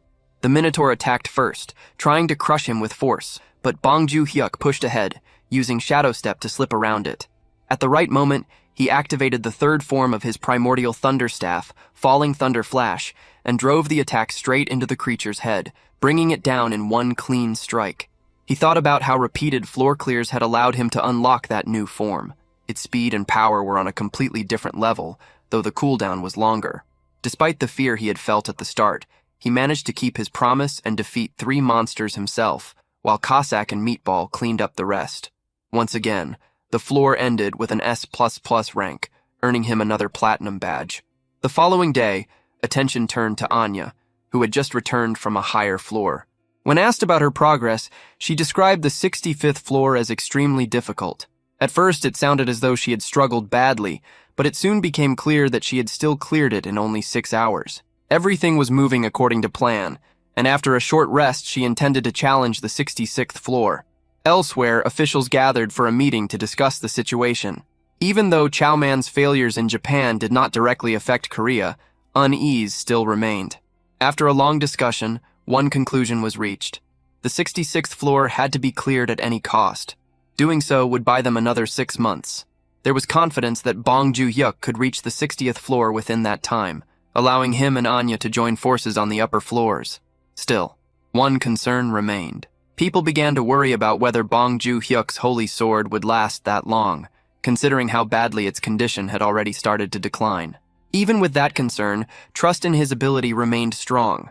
People compared him to other top players and kept reaching the same conclusion. Bong Joo-hyuk was exceptional, possibly even beyond them. His streak of consecutive S++ clears had already broken all previous standards. Then, at that very moment, another update came out and pushed that record even further. He had now reached 33 consecutive S++ clears. That only strengthened the belief that he would become one of the nation's most important players. Later, Bong Joo-hyuk examined a perception-blocking talisman. Its effect allowed his summons to appear as harmless creatures in the eyes of others. To normal people, they would still seem ordinary, and even powerful figures from the past had once used tools like this. When he tested it, he realized it worked perfectly, even on Meatball despite his huge size. No one showed fear. Then a notification appeared, informing him that 1 billion won had been deposited into his account as a rental fee for the sword. Realizing that Anya had kept making progress with it, he figured that even more money would follow soon. The thought of that kind of wealth pulled him into a brief fantasy about living in complete luxury. Later, he went outside with his summons and watched how ordinary people reacted to them. One passerby even found Meatball cute, seeing him as a harmless little creature because of the talisman's effect. That confirmed the item worked flawlessly. Satisfied, Bong Joo-hyuk decided to treat his companions to an expensive meal. Even though the restaurant prices were outrageous, he told them to eat as much as they wanted. They showed no concern for the cost and enjoyed everything without restraint. The next day, reality hit him hard. The final bill was enormous, leaving Bong Joo-hyuk staring at it in disbelief. Even so, he forced himself to move past it and turned his attention back to the next goal, clearing another floor. Before long, they arrived at the 34th floor, where the mission was to defeat 20 Stage 4 Minotaurs. The moment Bong Joo-hyuk saw one, he was hit by its overwhelming size. It stood around 6 meters tall and completely dwarfed him. Fear crept in as he wondered how he was supposed to kill something like that. He quickly came up with a plan. First, break its balance by attacking the legs, then finish it while it was unstable. But uncertainty still remained. At that moment, Cossack stepped forward and offered support. On the condition that Bong Joo-hyuk would fight only one monster, he agreed to help. With that settled, Cossack coordinated with Meatball. Meatball took position to assist, planting his stance properly this time. Bong Joo-hyuk understood the plan. He would use Meatball's raw strength to launch himself high into the air. Trusting his team, he ran forward and jumped onto Meatball's hands. With a powerful shove, he was thrown high into the air, but the force was far greater than he had expected. He shot upward out of control, lost his balance in midair, and then began falling faster and faster. Panic hit him, but at the final moment, he activated Shadow Step, slowing his fall and regaining control. In that instant, he felt that something had changed. His movement had become lighter, almost as if he could walk through the air itself. The moment he recognized that shift, he understood that his skill had evolved. He gave this new ability the name Shadow Walker, reflecting its power to let him move freely even in midair. After landing safely, he was filled with excitement at having unlocked yet another skill. The next moment showed Joo-hyuk using Shadow Step through the air itself, leaving his other 3 summons completely stunned. Joo-hyuk remembered something from the past, when his captain had once said that someone had been seen performing shadow steps among the clouds, a story he had never believed. But seeing Joo-hyuk now made it clear that such a thing was truly possible. Joo-hyuk moved closer to the Minotaur, while thinking that he might be traveling too fast, and he questioned whether he could even aim properly at that speed. In the end, he decided there was only one way to know. He then activated the third form of his primal lightning staff, Falling Thunder Flash, and with a single strike, the Minotaur was knocked out instantly. Ju Hyuk felt proud when he realized he had managed to land safely by using the recoil from the attack, though a brief unease followed as he wondered whether he had nearly lost control in the process. His three summons stared at him in admiration and praised him openly, describing his talent as blinding and saying that even they could not reproduce something like that. They admitted that their summoner deserved to be called a warrior and showed deep respect, even while continuing to urge him to be careful. One of them added, while pretending to stay calm, that even she had felt her hair rise from worry. Ju Hyuk admitted that he had also been shaken, but somehow he had still managed to pull it off. The summons then immediately moved to finish the remaining Minotaurs, tearing through them without hesitation. A system window informed Ju Hyuk that he had successfully cleared the mission on the 34th floor, gained a level, received 3.4 kilograms of mana stones, and obtained a summon grade-up rune. Ju Hyuk was stunned when he realized that a summon grade-up rune had dropped as an ordinary reward rather than a special bonus, and it felt to him like hitting the jackpot. Another system message confirmed an S++ clear rank for the 34th floor of the Black Tower in Korea, granted him a platinum badge, unlocked the 35th floor, and then removed him from the tower. After returning home, Ju Hyuk praised all of his summons for how well they had performed. Then, in a private moment, he quietly asked Cossack whether an SSR summon could be raised to LSSR by using the grade rune. Cossack denied it without hesitation, explaining that the rune could only raise a summon as far as SSR. Not long after, Meatball was called over for dinner by Dal Rey. Cossack immediately started complaining to Dal Rey, angrily grumbling about how expensive it was to keep Ju Hyuk's team fed, and Dal Rey also scolded Meatball for eating too much. Meatball became visibly upset and promised that he would eat less from now on. Ju Hyuk ended up feeling sorry for him and handed Meatball a grade-up rune to help him rise in rank. Meatball thanked him through tears and threw himself into a tight hug, accidentally pressing his chest hair into Ju Hyuk's face, which filled him with disgust. The scene then shifted to the Chinese Special Information Department, where Xiu Jun, the deputy director, called in a section officer and demanded to know why there was still no news about clearing the 59th floor. The officer reported that among the forcibly naturalized assets, more than half had gone missing inside the tower, causing major setbacks, and that many were said to have taken their own lives within it. Shujun received a list of elite South Korean players and ordered the officer to select proper targets from recently contracted rookies, making it clear that famous names were to be avoided and that everything had to be carried out without leaving evidence, so the country could never deny responsibility. The officer saluted and left. After that, Shujun reflected coldly that unlike Japan's public attempts at forced naturalization, which had only ended in humiliation, they would simply abduct players if that became necessary. A short time later, 2 days passed. Ju Hyuk and his summons had mostly been living on ramen, as Cossack was trying to save money. Ju Hyuk remained focused on other concerns when a system window appeared, showing a catalog update that listed the dull barbarian meat shield as unable to be summoned. Ju Hyuk immediately became worried, but Cossack explained that ranking up involved strengthening the soul and was dangerous, with the risk of permanent deletion if the process failed. The word deletion struck Ju Hyuk hard. Dal Rey scolded Cossack for frightening him, and quickly reassured Ju Hyuk that if Meatball had truly been deleted, his name would have disappeared completely. She explained that his inability to be summoned probably pointed to another cause, possibly the rare case of a 2-rank leap. Cossack agreed, and suggested that Meatball's soul was unusually pure, making him better suited for a successful upgrade. Ju Hyuk, however, rejected Cossack's misunderstanding in his own mind and kept worrying about what a sudden rank jump might mean. Trying to change the mood, Ju Hyuk suggested that they go to a cafe after eating ramen. Then another concern hit him.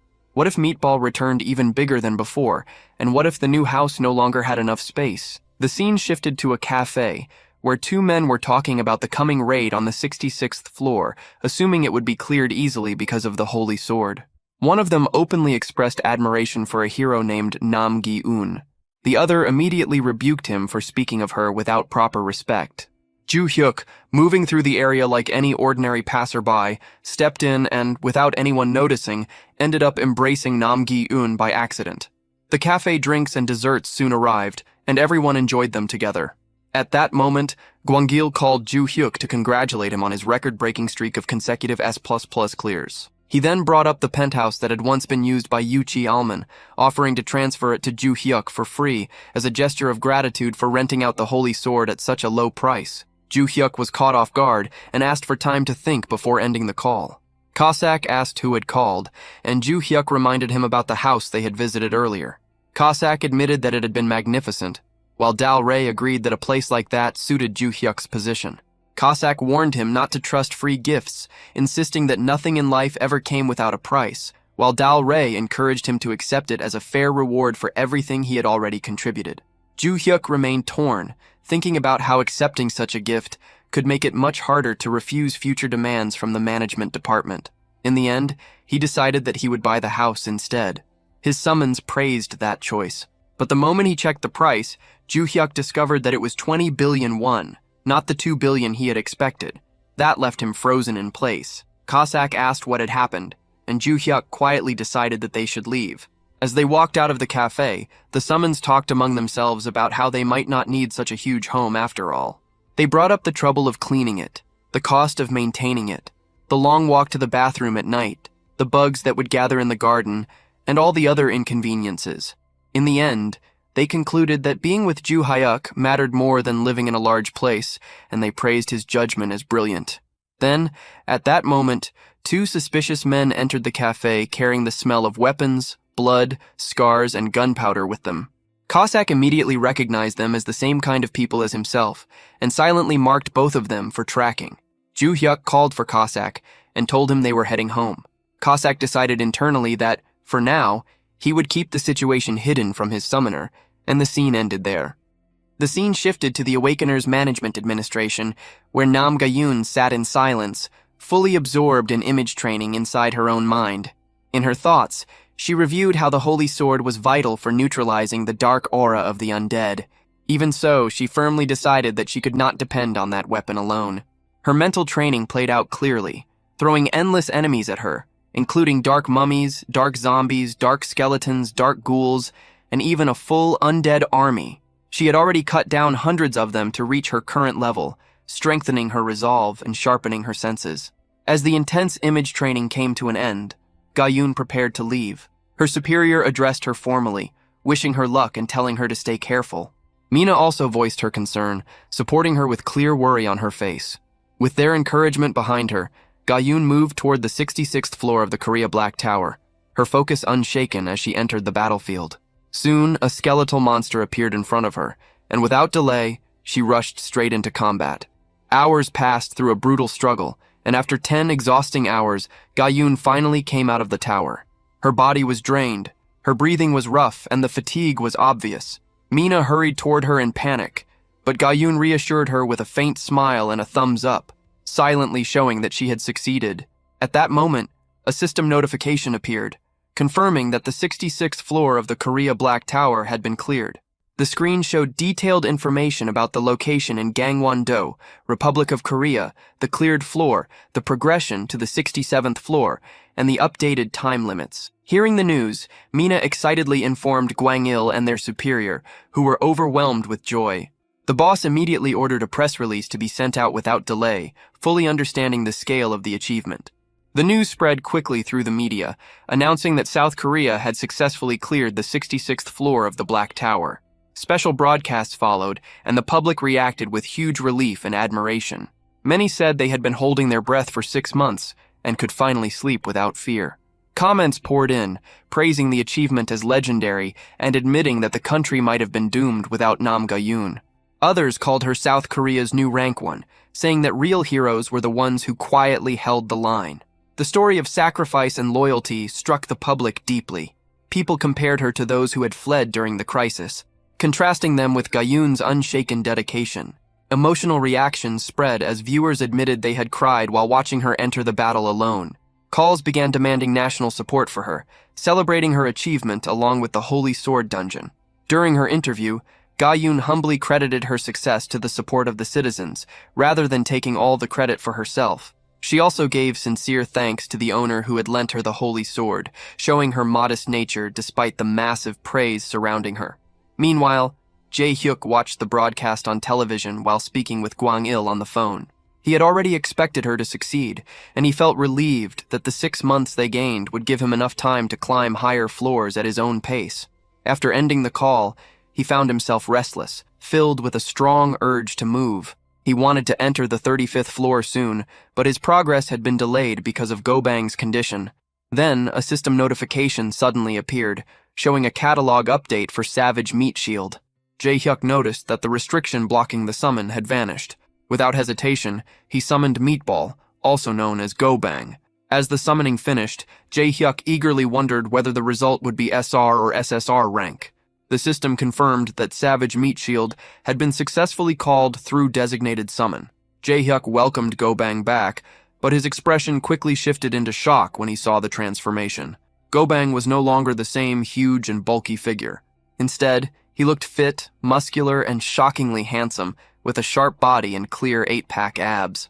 Go-bang thanked him, saying he had been afraid he would never return, and that he was deeply grateful to be summoned again. The system displayed his updated catalog, showing that his rank had risen to SSR. He was now classified as a savage warrior, with detailed stats including manifestation limits, satisfaction rating, and cooldown time. Soon after, Dalry and Cossack were summoned as well. They greeted Jae-hyuk with respect, but both froze when they saw Go-bang's new appearance. Cossack, confused and uneasy, questioned whether their existence had been exposed to another person. Jae-hyuk explained that the transformed warrior was none other than Go-bang himself. Their disbelief was clear.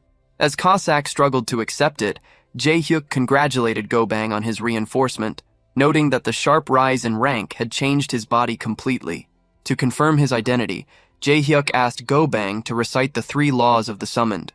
Go-bang tried to answer, but failed to remember them properly, which reassured Jae-hyuk that despite the new appearance, it was definitely the same Go-bang. With Go-bang back, Jae-hyuk suggested entering the tower again for a farming mission. The team agreed and moved to the 34th floor of the Korea Black Tower. When they arrived, they faced massive demons. Go-bang stepped forward, saying he would take the lead. Jae-hyuk hesitated, worried about his new form, which now looked smaller compared to his former towering size. Jae-hyuk suggested that Go-bang should receive buffs from Dalry and work together with Cossack, but Go-bang refused, saying he wanted to test his evolved strength on his own. Trusting his resolve, Jae-hyuk reluctantly agreed, while telling Cossack to stay ready in case intervention became necessary. Go-bang then let out a thunderous shout, drawing every demon's attention at once. Jae-hyuk grew alarmed, thinking it would have been smarter to fight them one by one, but then Go-bang transformed again, growing even larger than before. His size now rivaled a minotaur's, reaching a massive scale that stunned everyone there. What followed was pure, overwhelming force. Go-bang fought the entire group of demons alone, showing incredible toughness and destructive power. His once reckless style now looked controlled and terrifying. Jae-hyuk watched in awe, even joking that he should have brought popcorn to enjoy the show. Cossack, however, reacted with irritation, complaining that Go-bang's power had been boosted far more unfairly than his own rune upgrade. Dowry scolded him sharply for that attitude, reminding him that Go-bang's increased strength meant Jae-hyuk would be safer. Realizing his mistake, Cossack apologized, clearly ashamed. Jae-hyuk then stepped in, softly asking Dowry to treat Cossack with more respect. Constant harsh words were unnecessary, and made things uncomfortable. Dowry accepted the correction, and sincerely apologized to Cossack, even taking his hand as a sign of goodwill. The reconciliation relieved Jae-hyuk, who wanted the group to stay united. Meanwhile, Go-bang kept fighting fiercely. At one point, he was struck from behind, making Jae-hyuk panic for a moment. But Go-bang answered with even greater force, completely overpowering the demons. His performance went far beyond anything he could do as an R rank, proving just how much he had grown. Soon after, a system message confirmed that the 34th floor mission had been cleared successfully. Go-bang returned to his refined human form and calmly stated that the 34th floor had been far too easy for him. There was no arrogance in his tone, only quiet certainty backed by overwhelming strength. The energy still hanging in the air made it clear that he had not even gone all out. Even the system's presence felt strangely subdued, as if recognizing his dominance. Go-bang expressed a desire to challenge stronger floors and keep fighting without end. Jae-hyuk, impressed and excited, declared that S++ clears would no longer be a problem. With renewed confidence and determination, he decided to climb quickly toward higher floors, moving forward together with. The next scene showed Dalry, Joohyuk, and Meatball sitting together while eating.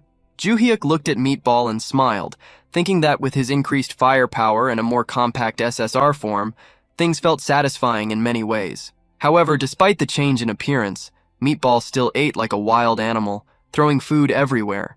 Seeing that, Joohyuk's smile faded, replaced by disappointment, realizing that nothing about Meatball's behavior had improved. Frustration burst out, and he snapped at him to stop making a mess. Meanwhile, Cossack sat quietly, his thoughts far away as he stared coldly out the window. Joohyuk noticed and asked why he was not eating. Cossack forced a small smile and brushed it off, saying he simply had things on his mind. Dalry pointed out that his jealousy was too obvious in front of the young master. Cossack, looking shaken and close to tears, denied it strongly. He explained that thanks to Meatball, Summoner Bong was much safer now, and that he was genuinely glad about it. Joohyuk reminded himself not to lower his guard just because Meatball had gotten smaller, noting that his appetite seemed even worse than before. He offered some food he had saved. Cossack became emotional, eating while crying and expressing how moved he felt. Joohyuk then asked if there was anything else he needed. Cossack hesitated before admitting that his manifestation time was about to end and asked to be summoned again around midnight. He explained the designated summon cooldown, that once his time expired, 3 hours had to pass before he could return. Joohyuk asked why, and Cossack shyly revealed the reason. There was a football match scheduled overseas that night, and he wanted to watch it live. Joohyuk looked surprised, wondering if Cossack had always liked football. Cossack eagerly confirmed it, clearly excited. Joohyuk agreed to summon him again later, and Cossack smiled with genuine happiness. Joohyuk then mentioned that he planned to visit the Awakening Management Department since he had gathered a large amount of mana stones. Cossack grew uneasy and asked if he was going alone, requesting to go with him. Meatball insisted that the outside was dangerous, saying the warrior should protect the summoner. Dowry also stepped in, suggesting that it was safer if they accompanied him. All of them acted like he was a child, refusing to let him go by himself. Joohyuk grew annoyed and snapped, reminding them that they could not even enter if they were not registered as players. The scene then shifted to the Awakening Management Department. Joohyuk arrived in a car sent by Gwang. Gwang welcomed him warmly, thanking him for taking the time to come. Joohyuk smiled and said that since a car was always sent for him, it was never a hassle. In his mind, he thought that the real difficulty had been leaving his summons behind. He casually mentioned that a normal car would have been enough, since he was not used to riding in limousines. Gwang laughed it off and told him not to feel burdened, saying that such treatment was only natural. Then he guided Joohyuk inside. They sat down on a sofa, and Gwang informed him that the mana stones he had brought weighed 54 kilograms, and that a total of 27 million won had already been deposited. Joohyuk expressed his thanks. Gwang congratulated him on clearing the floor, and pointed out that player Nam Gi-eun had also performed remarkably well. He added that her success was largely due to Joohyuk lending her the Holy Sword. Then he brought up the penthouse transfer again, and asked if Joohyuk had made a decision. Joohyuk hesitated, saying that receiving something like that for free felt like too much pressure, and that he would rather earn the money and buy it himself later. Gwang insisted that the offer would remain open, stating that the penthouse would be kept vacant for him, making it clear that he was determined to give him the property. Joohyuk felt a quiet sense of guilt, thinking about how far they were going for him. Gwang then shifted to a more serious topic. Joohyuk asked what it was, and Gwang explained that it concerned player Gerald Watson, who was scheduled to visit Korea in a few days. Joohyuk recognized the name immediately. Gwang explained that Gerald Watson was a world-famous player, a magic swordsman, and currently the highest-level player in the world. Joohyuk wondered why this was being brought up. Gwang revealed that the purpose of the visit was to rent the Holy Sword, with a proposed fee of $10 million per use. Joohyuk was shocked, internally questioning whether he had heard that correctly. Gwang confirmed that it was indeed $10 million, roughly 13 billion won. Joohyuk froze, his expression stiff with disbelief. Gwang watched his reaction and remarked that even that amount might not be enough, considering that the sword could essentially prevent a national crisis. He added that he intended to stall the negotiation team, since settling for only $10 million felt too low. Joohyuk grew tense, sweat forming as he struggled to process everything. He thought about what could happen if pride caused the deal to collapse, and the idea of losing such an opportunity made him uneasy. He quickly cut in, insisting that $10 million was already more than enough and urged them to accept the offer and move forward with the deal. Later, Joo-hyuk returned home and became emotional while thinking about the 13 billion won.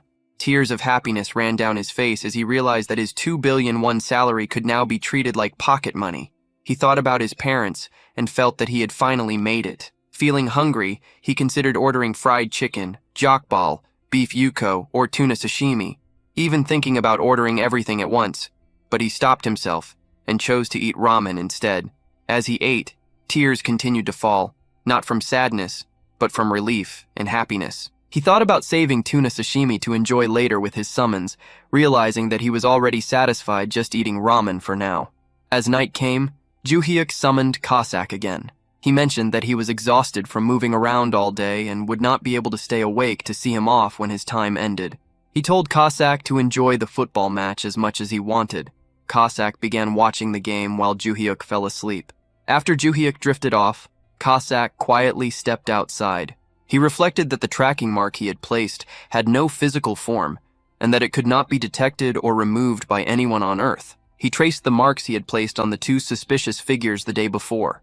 Throughout the entire day, he kept sensing those fragments of magic lingering, watching the office without pause. The thought of someone spying on the place where the summoner lived stirred anger in him. He narrowed down their location without hesitation. The scene shifted to a place operating under the name Imperial Traditional Massage. Inside, several individuals reviewed gathered data. They spoke through lists of targets, going over details one by one. A woman named Kim Minji, 32, recently contracted to an elite team, estimated to have reached at least the 30th floor. More names followed, including Jang Dongsu. Then they reached Bongju Hauk, 25, noted as having signed his contract just over 2 months ago, with an estimated position somewhere in the high 20s of the tower. Their conclusion came quickly. No immediate problems. The man leading them, Deng Guanlin, captain of the Northeast Special Forces Brigade of the Chinese People's Liberation Army, made the situation clear. This was a one-time operation. They would seize as many targets as possible within a single hour. Before anything could proceed, one of the men lost his head in an instant. The body collapsed, the severed head hitting the floor with a dull sound. Panic spread fast. The remaining members rushed outside, weapons raised, trying to locate the attacker. Inside, Deng continued organizing player photographs, maintaining focus. Then he noticed someone sitting calmly nearby. The intruder examined a photo with quiet interest, remarking on the appearance of his summoner as if nothing around him mattered. Shock hit Deng immediately. The presence made no sense. He reacted without delay, launching a dagger straight at the intruder. The weapon shattered midair, crushed effortlessly by bare hands. In the next moment, pain exploded through Deng's body as his hand was pierced clean through. The intruder remained composed, stating with cold indifference that he was only observing his summoner's image and had no intention of being interrupted. Deng's scream drew the others back inside. Gunfire erupted instantly. Bullets filled the space, but none of it mattered. The attacker stood untouched, completely unmoved. There was no urgency in him, no tension, only certainty. He made it clear that resistance was pointless. Every one of them would die there. The final thought he left hanging in the air carried weight. They had crossed a line they should never have approached. Cossack was targeted by several men who kept shooting at him. He wasn't hurt. Quickly, he jumped and used his sword to take them down. The men were surprised. They told others to catch him, but Cossack cut off their hands and showed they couldn't grab anything now. Anyone trying to attack him was easily knocked down. Deng watched in disbelief, realizing Cossack could handle top-tier Black Ops agents like toys. He felt scared, not believing what he saw. He wondered if Cossack was a Korean spy or a soldier from the head, but concluded it was something else entirely. Deng remembered such amazing fighting skills only appeared in tower-clear videos. The person before him had that same strong aura of power. Even if Cossack was just a player, how could he use his powers outside the tower? After killing the last agent, Cossack went to Deng. He checked if Deng spoke Korean and asked for an apology. Deng apologized, but it didn't help. Cossack cut off his head anyway, showing no mercy. He made sure Deng knew who he had offended. Then, Cossack tied a red bow on Deng's head and put it on a table before leaving. As he walked away, he panicked, thinking Summoner Bong would hate this outcome. Still, he couldn't change his style. Recalling the warning not to kill, knowing he might be kicked out if caught, he removed the red bow from Deng's head. The next day, Ju Hyuk called them together. He casually mentioned the night before and said Cossack enjoyed watching football. Cossack admitted it was true. Ju Hyuk then noted that he had stocked food in the fridge for Cossack, but he hadn't eaten any. Cossack explained he was too focused on the match.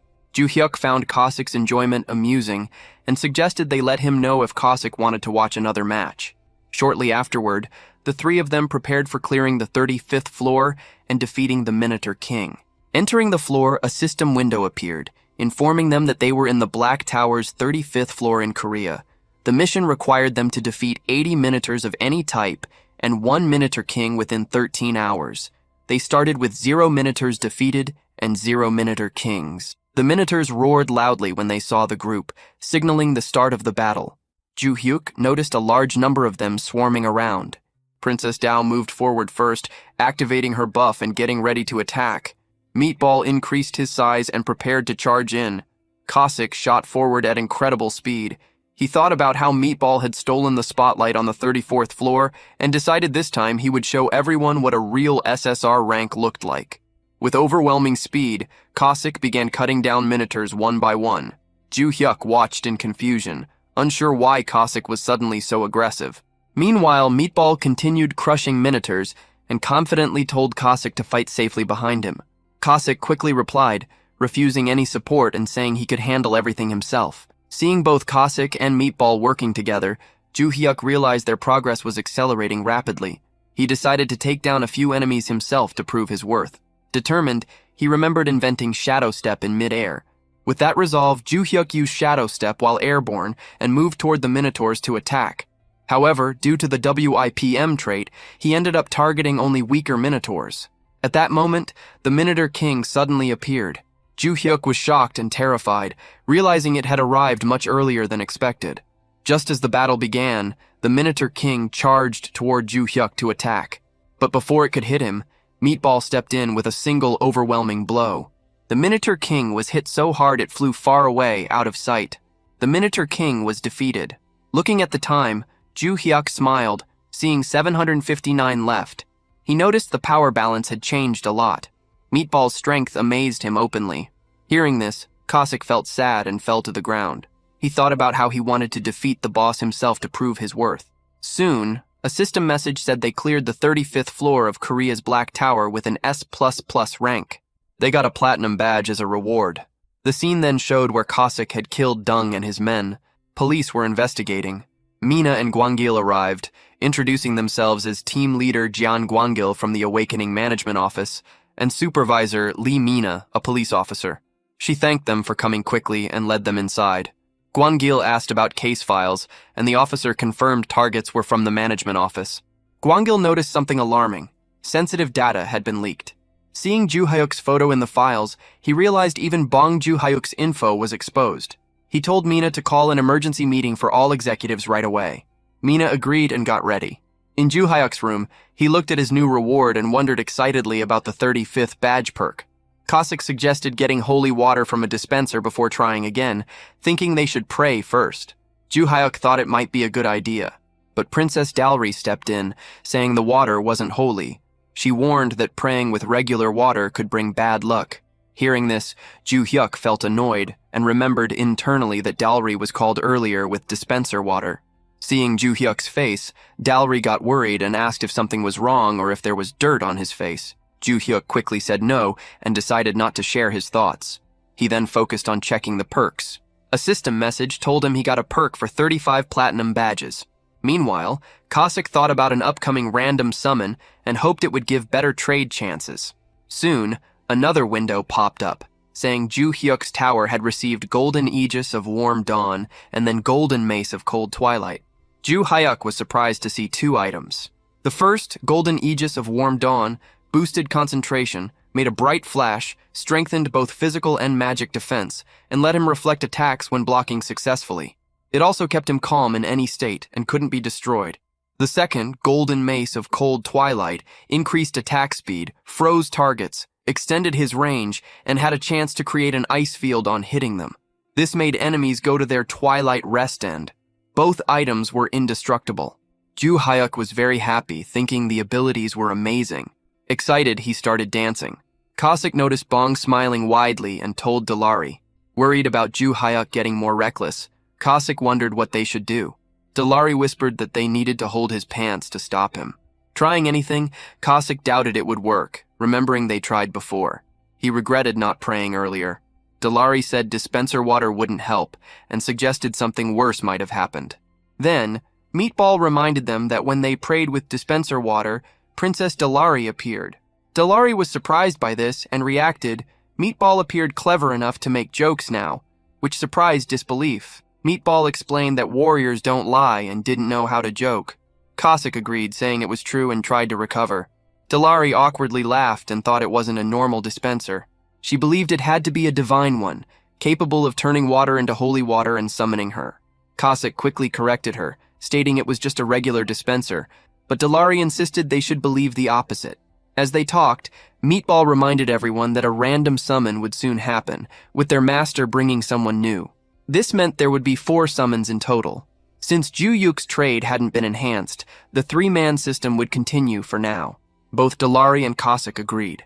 Then, Meatball raised a serious question about what would happen if someone more useful was summoned, making one of them leave. Hearing this, Cossack started to sweat nervously as he thought about it.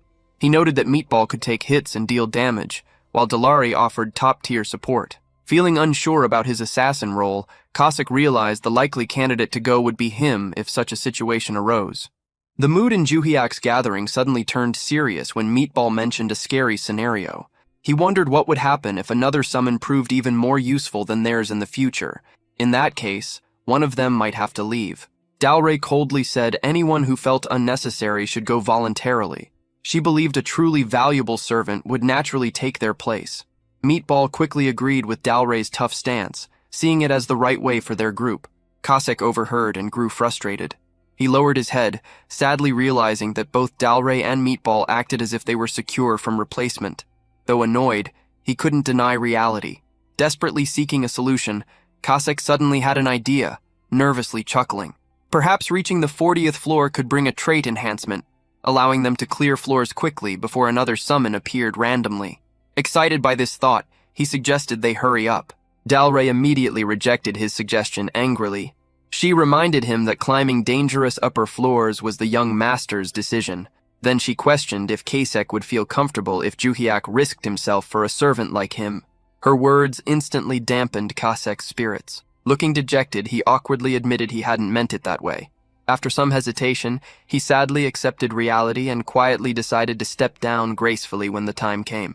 Still, he admitted his time with the group had been enjoyable. Before the mood worsened, Ju Hyuk suddenly arrived and interrupted their discussion. He demanded to know who told Cossack to leave. Meatball panicked and tried to defend himself, insisting he hadn't spoken up and had only discussed a hypothetical situation. Ju Hyuk then turned toward Meatball, challenging his logic. He asked if Meatball would step down if an ideal shield knight appeared someday. Looking at Dalray, he questioned whether she would be discarded if a saintess or priest emerged. Ju Hyuk firmly declared that if he was climbing the tower, he didn't plan on leaving anyone behind. Ju Hyuk assured them that this team would remain intact until their climb ended. After speaking those words, Ju Hyuk privately pondered if his statement sounded impressive. The emotional declaration left Cossack deeply moved. Tears streamed down his face as he repeatedly thanked Ju Hyuk. Realizing how anxious Cossack was, Ju Hyuk apologized and decided to act quickly.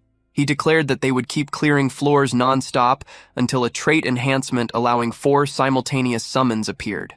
Cossack felt touched but worried about Ju Hyuk overworking himself for him. He insisted it was okay and admitted he wouldn't forgive himself if Ju Hyuk pushed too hard because of him. Ju Hyuk merely smiled before suggesting another approach. He announced that, in the meantime, he would step back completely and not engage with any monsters at all. He humorously asked if this still counted as overdoing things and questioned if anyone could object now. Dalray immediately got motivated and declared she would shake her ritual bells so hard they might crack. Meatball proudly pledged to personally protect the summoner and achieve the S++ clear rank. Finally, Ju Hyuk turned towards Cossack and asked if he was joining them. Cossack burst into tears again and passionately agreed that he was definitely in. The scene then shifted from the tower to an underground briefing room of the Awakening Management Department in Hanam-dong, Seoul. Inside the meeting room, Guanggal explained how serious the recent incident was. He clarified it wasn't just a simple murder case, but a kidnapping attempt targeting the elite team responsible for the nation's future. At first glance, the victim seemed ordinary, but NIS director Park Il-jun revealed they were highly trained soldiers according to autopsy results. Another bald director noted that the real target had been the owner of the Holy Sword and warned about the significant loss this would cause the nation. Therefore, they needed to find out who was behind it. Fight began. Park Il-jun let out a heavy sigh and acknowledged that things were tough. With everyone involved already dead, there was almost no evidence left for investigation. At this point, Guanggal firmly said China probably did it. He explained that China abducting skilled players from all over the world had become widely known beyond mere rumors. He added that if any traces remained in Korea, they needed to thoroughly examine the entire abduction network. Although he didn't like admitting it, Guanggal admitted that the failed kidnapping attempt ended only by chance. Deep down, he was almost grateful for the mysterious killer who stopped them. The next day, Ju Hyuk and his summons arrived at the 36th floor of the Black Tower in Korea. Ju Hyuk asked everyone if they were ready to push themselves hard until they got the next perk. All three summons confidently said they were fully prepared. The narration noted that floors 36 to 40 housed large humanoid monsters called ogres, smaller than minotaurs but incredibly fast and dangerous. Despite this, Meatball proved much faster and stronger than the ogres, with Shaman Dalray constantly applying wide-area binding debuffs and caustic effects, becoming increasingly aggressive as an assassin. The team easily overpowered the monsters. As a result, Ju Hyuk achieved an S-clear rank on the 36th floor of the Black Tower. The group continued using the same strategy while aiming for trait enhancement rewards. The next day, they entered the 37th floor where lightning-fast ogres appeared. However, the team still dominated them. On the 38th floor, new ogres attacked from the air with incredible jumping power. Yet, Meatball remained faster and stronger than all of them. Then came the 39th floor, where even more dangerous ogres were present. These monsters used cunning hit-and-run tactics to buy time and avoid direct fights.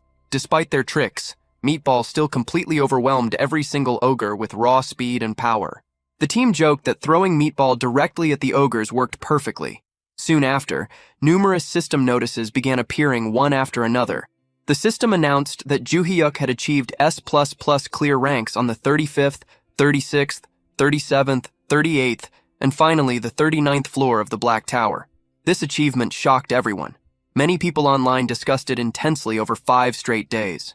Some compared the mysterious S++ record holder to Nam Ji-eun, but a few still favored Nam Ji-eun. Most argued that no ordinary player could match 39 consecutive S++ clears. Others insisted that if someone was truly skilled, they had to recognize the S++ record holder without question.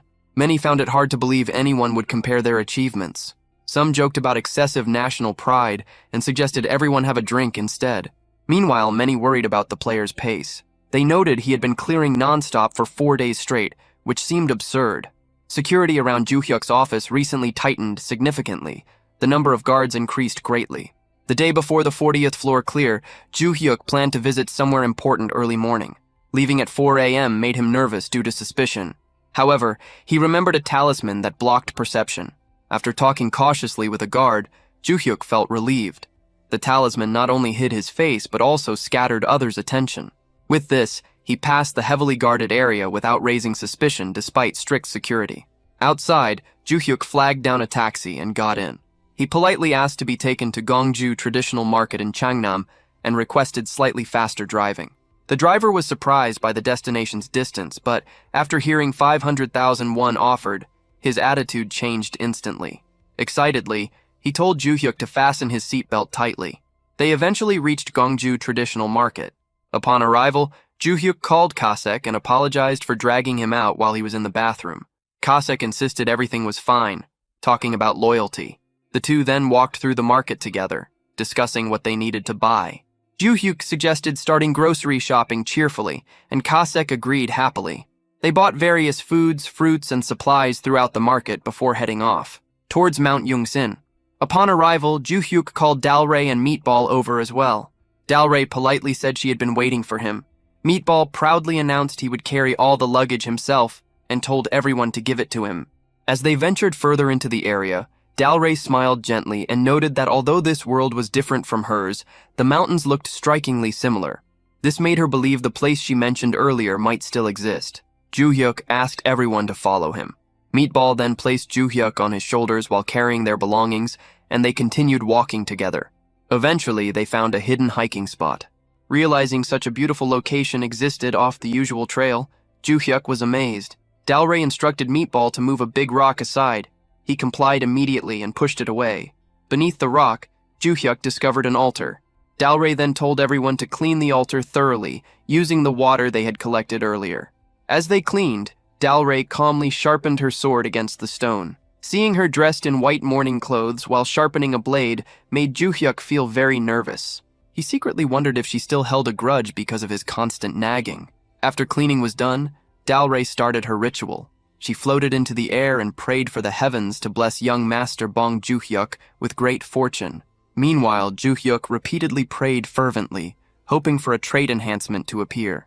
After completing the ritual, they entered the 40th floor immediately. A system message appeared, stating a 13-hour time limit along with clear conditions. Eliminate 80 ogres of any type and 11 twin-head ogres. Ordinary ogres posed no threat to their team. Each twin-head ogre was quickly annihilated as soon as it appeared.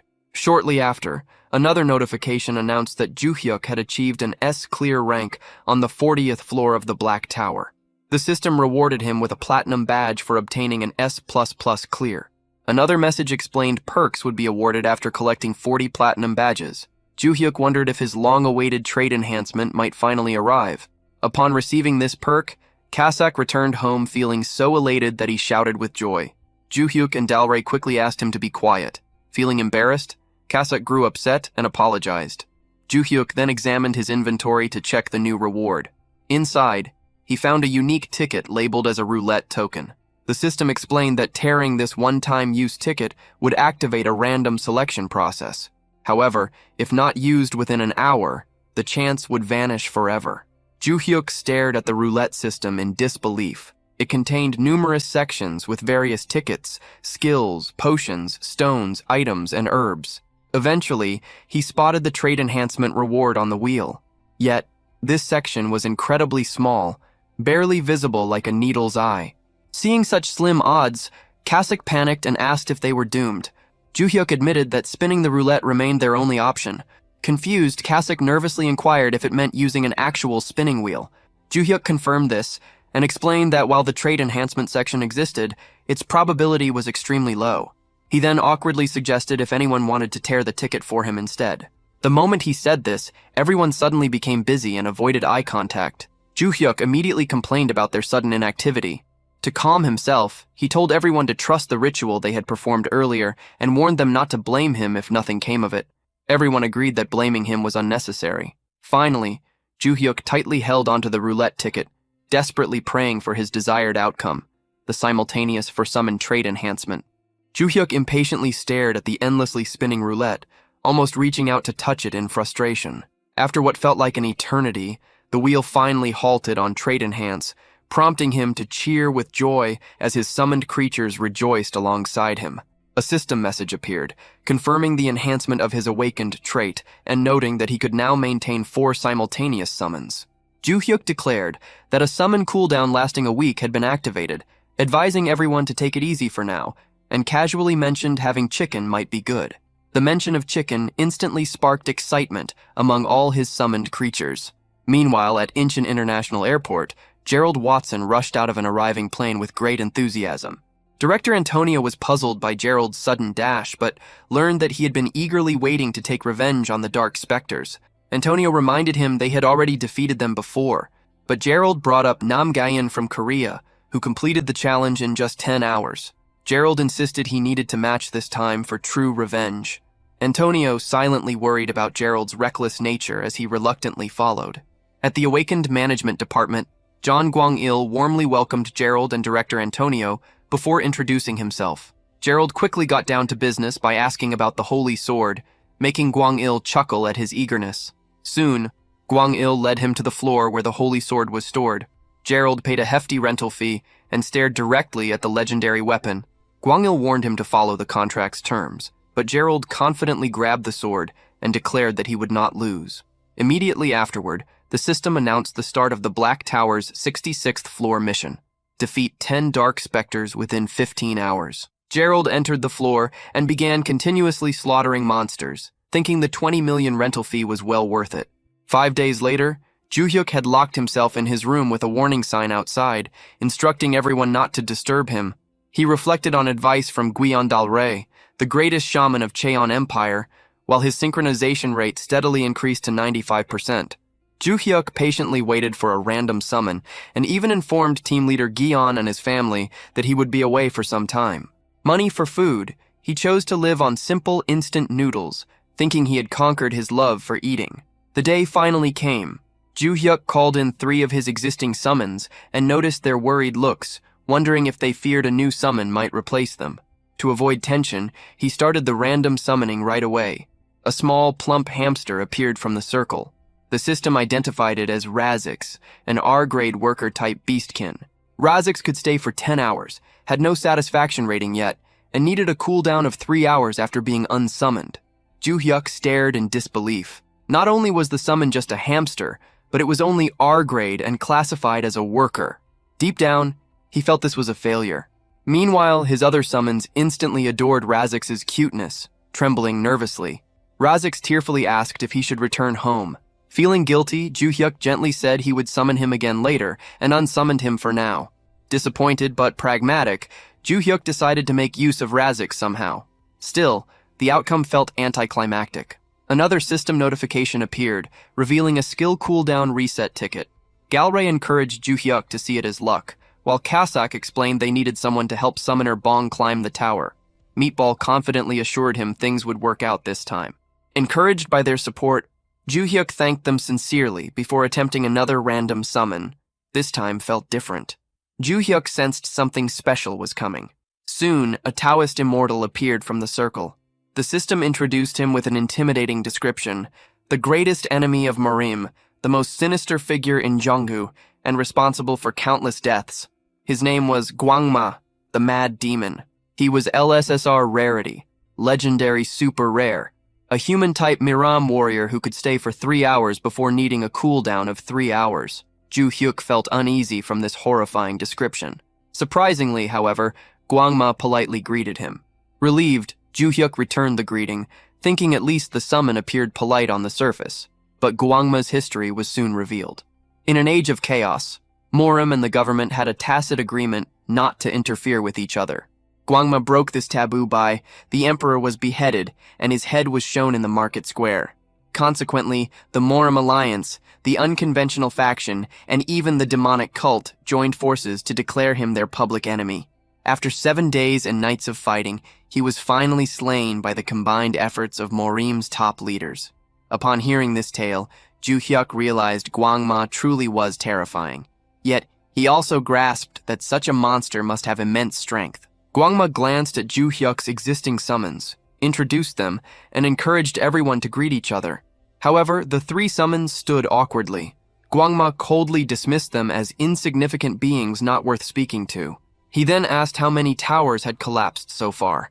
Ju-hyuk replied that 1 tower had fallen, which seemed to ease Gwangma slightly. When Ju-hyuk explained humanity's conquest only reached the 67th floor, Gwangma disclosed a grim truth. Once humanity surpassed the 71st floor, collapsing towers would start appearing globally. He warned that these collapsed towers pierced into the earth like giant nails and permanently corrupted it. Fortunately, things were not dire yet since just 1 tower had fallen. Gwangma then explained the cruel aspect of the tower system. Individuals could only enter towers within their own countries due to nationality restrictions, making the system extremely cunning. He assured Ju-hyuk that his country would remain safe because Gwangma was now present, stating Ju-hyuk no longer needed weaker summons. However, he pointed out that saving just 1 nation meant nothing if humanity perished. With a sinister grin, Gwangma declared he would help Ju-hyuk conquer the world itself. He vowed to spill blood if necessary, and promised Ju-hyuk would eventually be the sole emperor ruling over all humans. Horrified, Ju-hyuk wondered if Gwangma had lost his mind.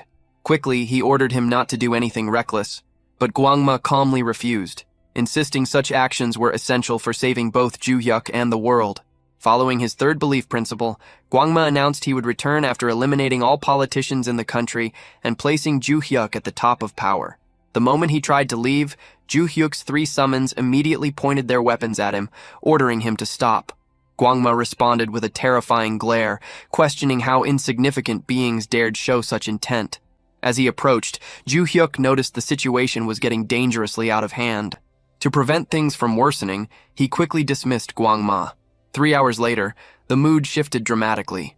Ju Hyuk and the other summoned beings gathered around Rosix, joyfully holding up the small hamster and doting on him.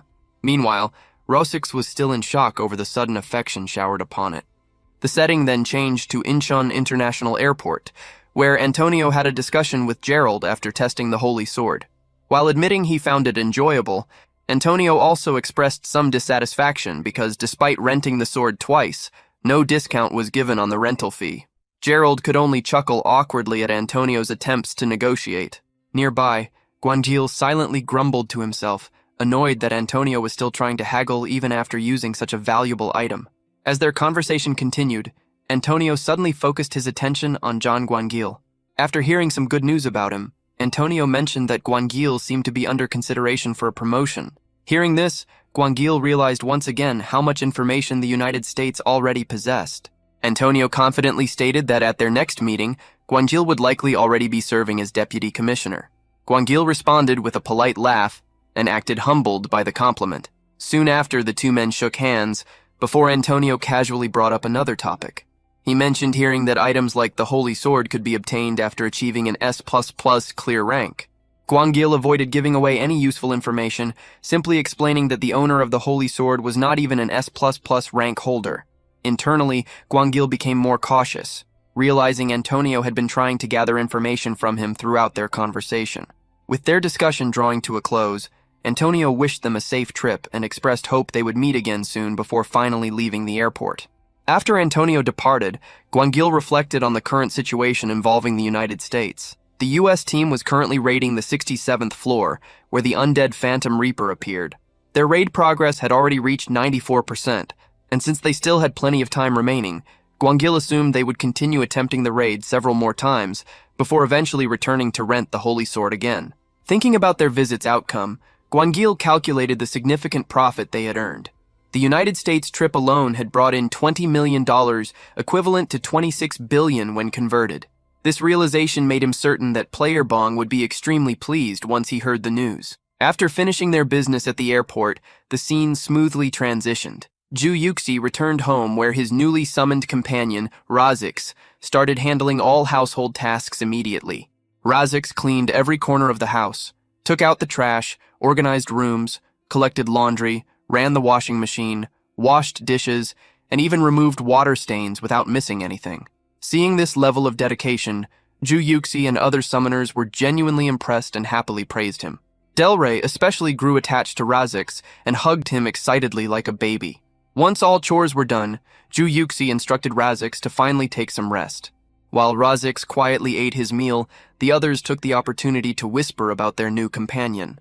Ju Yuxi admitted that despite Razix's appearance, he was surprisingly helpful. Meatball acknowledged Razix's cleaning skills, but noted that he seemed weak and probably wouldn't be useful for climbing the tower. Delray shyly commented that Razix looked cute, but still appeared uncertain about his abilities. Meanwhile, Kosik suggested keeping Razix around temporarily and replacing him once the summon cooldown reset after 30 days. At that moment, Razix suddenly appeared beside them. The entire group froze as they realized he might have overheard their conversation. To ease the awkward atmosphere, Ju Yuxi nervously forced a smile and quickly changed the subject by asking whether Razix had finished all the peanuts. He then suggested celebrating their new member by clearing the 41st floor together. Razix immediately agreed enthusiastically. Watching his reaction, Ju Yuxi secretly sighed in relief and convinced himself that Razix probably hadn't heard their conversation after all. Soon afterward, the group entered the 41st floor of the tower. The mission for the 41st floor was to defeat 15 ironclad basilisks starting from this level. Giant land beasts began appearing inside the tower. One such monster was an ironclad basilisk, a massive reptilian creature resembling a terrifying mix between a crocodile and a lizard. Its body length ranged from 7 to 8 meters, making it an intimidating opponent. The most frightening ability of the ironclad basilisk was its paralysis beam. As soon as a human made eye contact with the monster, their body instantly froze in place. Once struck by the beam, escaping became unfeasible. Luckily, items capable of countering paralysis existed by then. Yet Bong Joo-hyuk didn't need to dodge Basilisk's gaze or prepare any countermeasures. His 3 SSR warriors would manage everything for him. During the 41st floor battle, Joo-hyuk's 3 warriors easily dispatched ironclad basilisks one after another. Watching them fight, he suggested finishing the raid quickly so they could all enjoy dinner together afterward. Inspired by this idea, he decided to hunt 3 basilisks himself. However, Kasek immediately intervened and reminded him of his real task: protecting Rasek's safety. Compared to the giant monsters on that floor, Rasek's appeared tiny. A single bite would kill him instantly. Hearing this, Joo-hyuk silently acknowledged his genuine concern for Rasek's well-being. The memory from Rasek's first summoning still lingered in his mind vividly. In his past life, Rasek was considered a top-tier worker among labyrinth adventurers, capable of cooking, laundry, building structures, gathering herbs, mining, tanning, and even repairing weapons. He was an all-rounder who could handle almost any task perfectly. Having such a beastkin alongside an adventurer practically halved the difficulty of exploring the labyrinth. Despite his usefulness, Rasek had ultimately been treated as nothing more than a worker.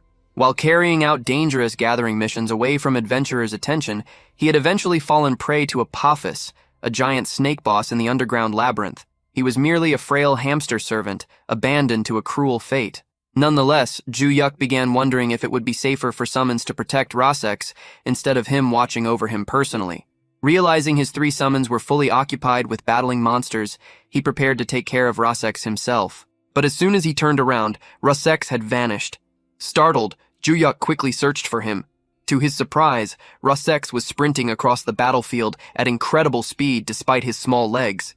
Even Joo-hyuk became stunned watching him run so swiftly. Shortly after, the 41st floor mission concluded successfully. Finishing their mission, they all went back home together. Upon arrival, Rasek suddenly began crying. Joo-hyuk and the other 3 summoned beings immediately grew worried and asked what had happened. Through tears, Rasek explained that the mission ended too quickly, so he couldn't gather much. He managed to collect some herbs, basilisk leather, and a few mana stones. Hearing this, Joo-hyuk was completely stunned by what Rasek said. That meant all those items were actually gathered from within the tower. For Joo-hyuk, that should have been impossible if gathering materials inside had always been possible. There would never have been such a severe shortage of resources in the first place. During early Black Tower days, many people tried bringing tower materials out. They stored cave pebbles, wasteland branches, and plains herbs in their inventories, or carried them physically, but every attempt failed. The only things normally taken from the tower were monster drops after hunting. Rasek casually kept those inside his backpack as if it was routine. Dal Rey playfully tugged at Rasek's cheeks while admiring his haul, finding him adorable. Rasek humbly apologized, saying he could gather so much because this was his first time collecting items for Joo-hyuk. Wang was amazed by the speed of their hunt, and Dal Rey continued the conversation by wondering if a slower hunt would allow Rasek to bring back even more. Rasek confidently said he could collect 10 times as many under those conditions. Hearing that, Joo-hyuk became excited at the thought of receiving 10 times more precious items. He imagined his balance skyrocketing endlessly and immediately asked if Rasek wanted to enter the tower again. Rasek calmly explained that entering was limited to once a day. Joo-hyuk then proudly said he could do it twice. Rasek smiled brightly. The summoner was extremely impressive and genuinely awesome as they prepared to relocate again. Joo-hyuk joyfully recalled the amazing reward he earned from successfully summoning the Mad Demon and completing his first LSSR challenge. The prize had been incredibly delightful. Shortly afterward, the 5-person group re-entered the 41st tower. While advancing, Joo-hyuk couldn't help but think about how close he came to losing someone so valuable just because Rasek's combat strength seemed weak. At that instant, a clear realization dawned on him. Rasek's gathering ability was powerful enough to surpass an LSSR. Joo-hyuk felt like he must have been crazy to ever undervalue him, his mind brimming with excitement and the desire for profit. Joo-hyuk eagerly pressed forward. The meatball palanquin moved once more, carrying what he jokingly thought of as actual money before quickly correcting himself, treating Rasek instead as an honored escort lord.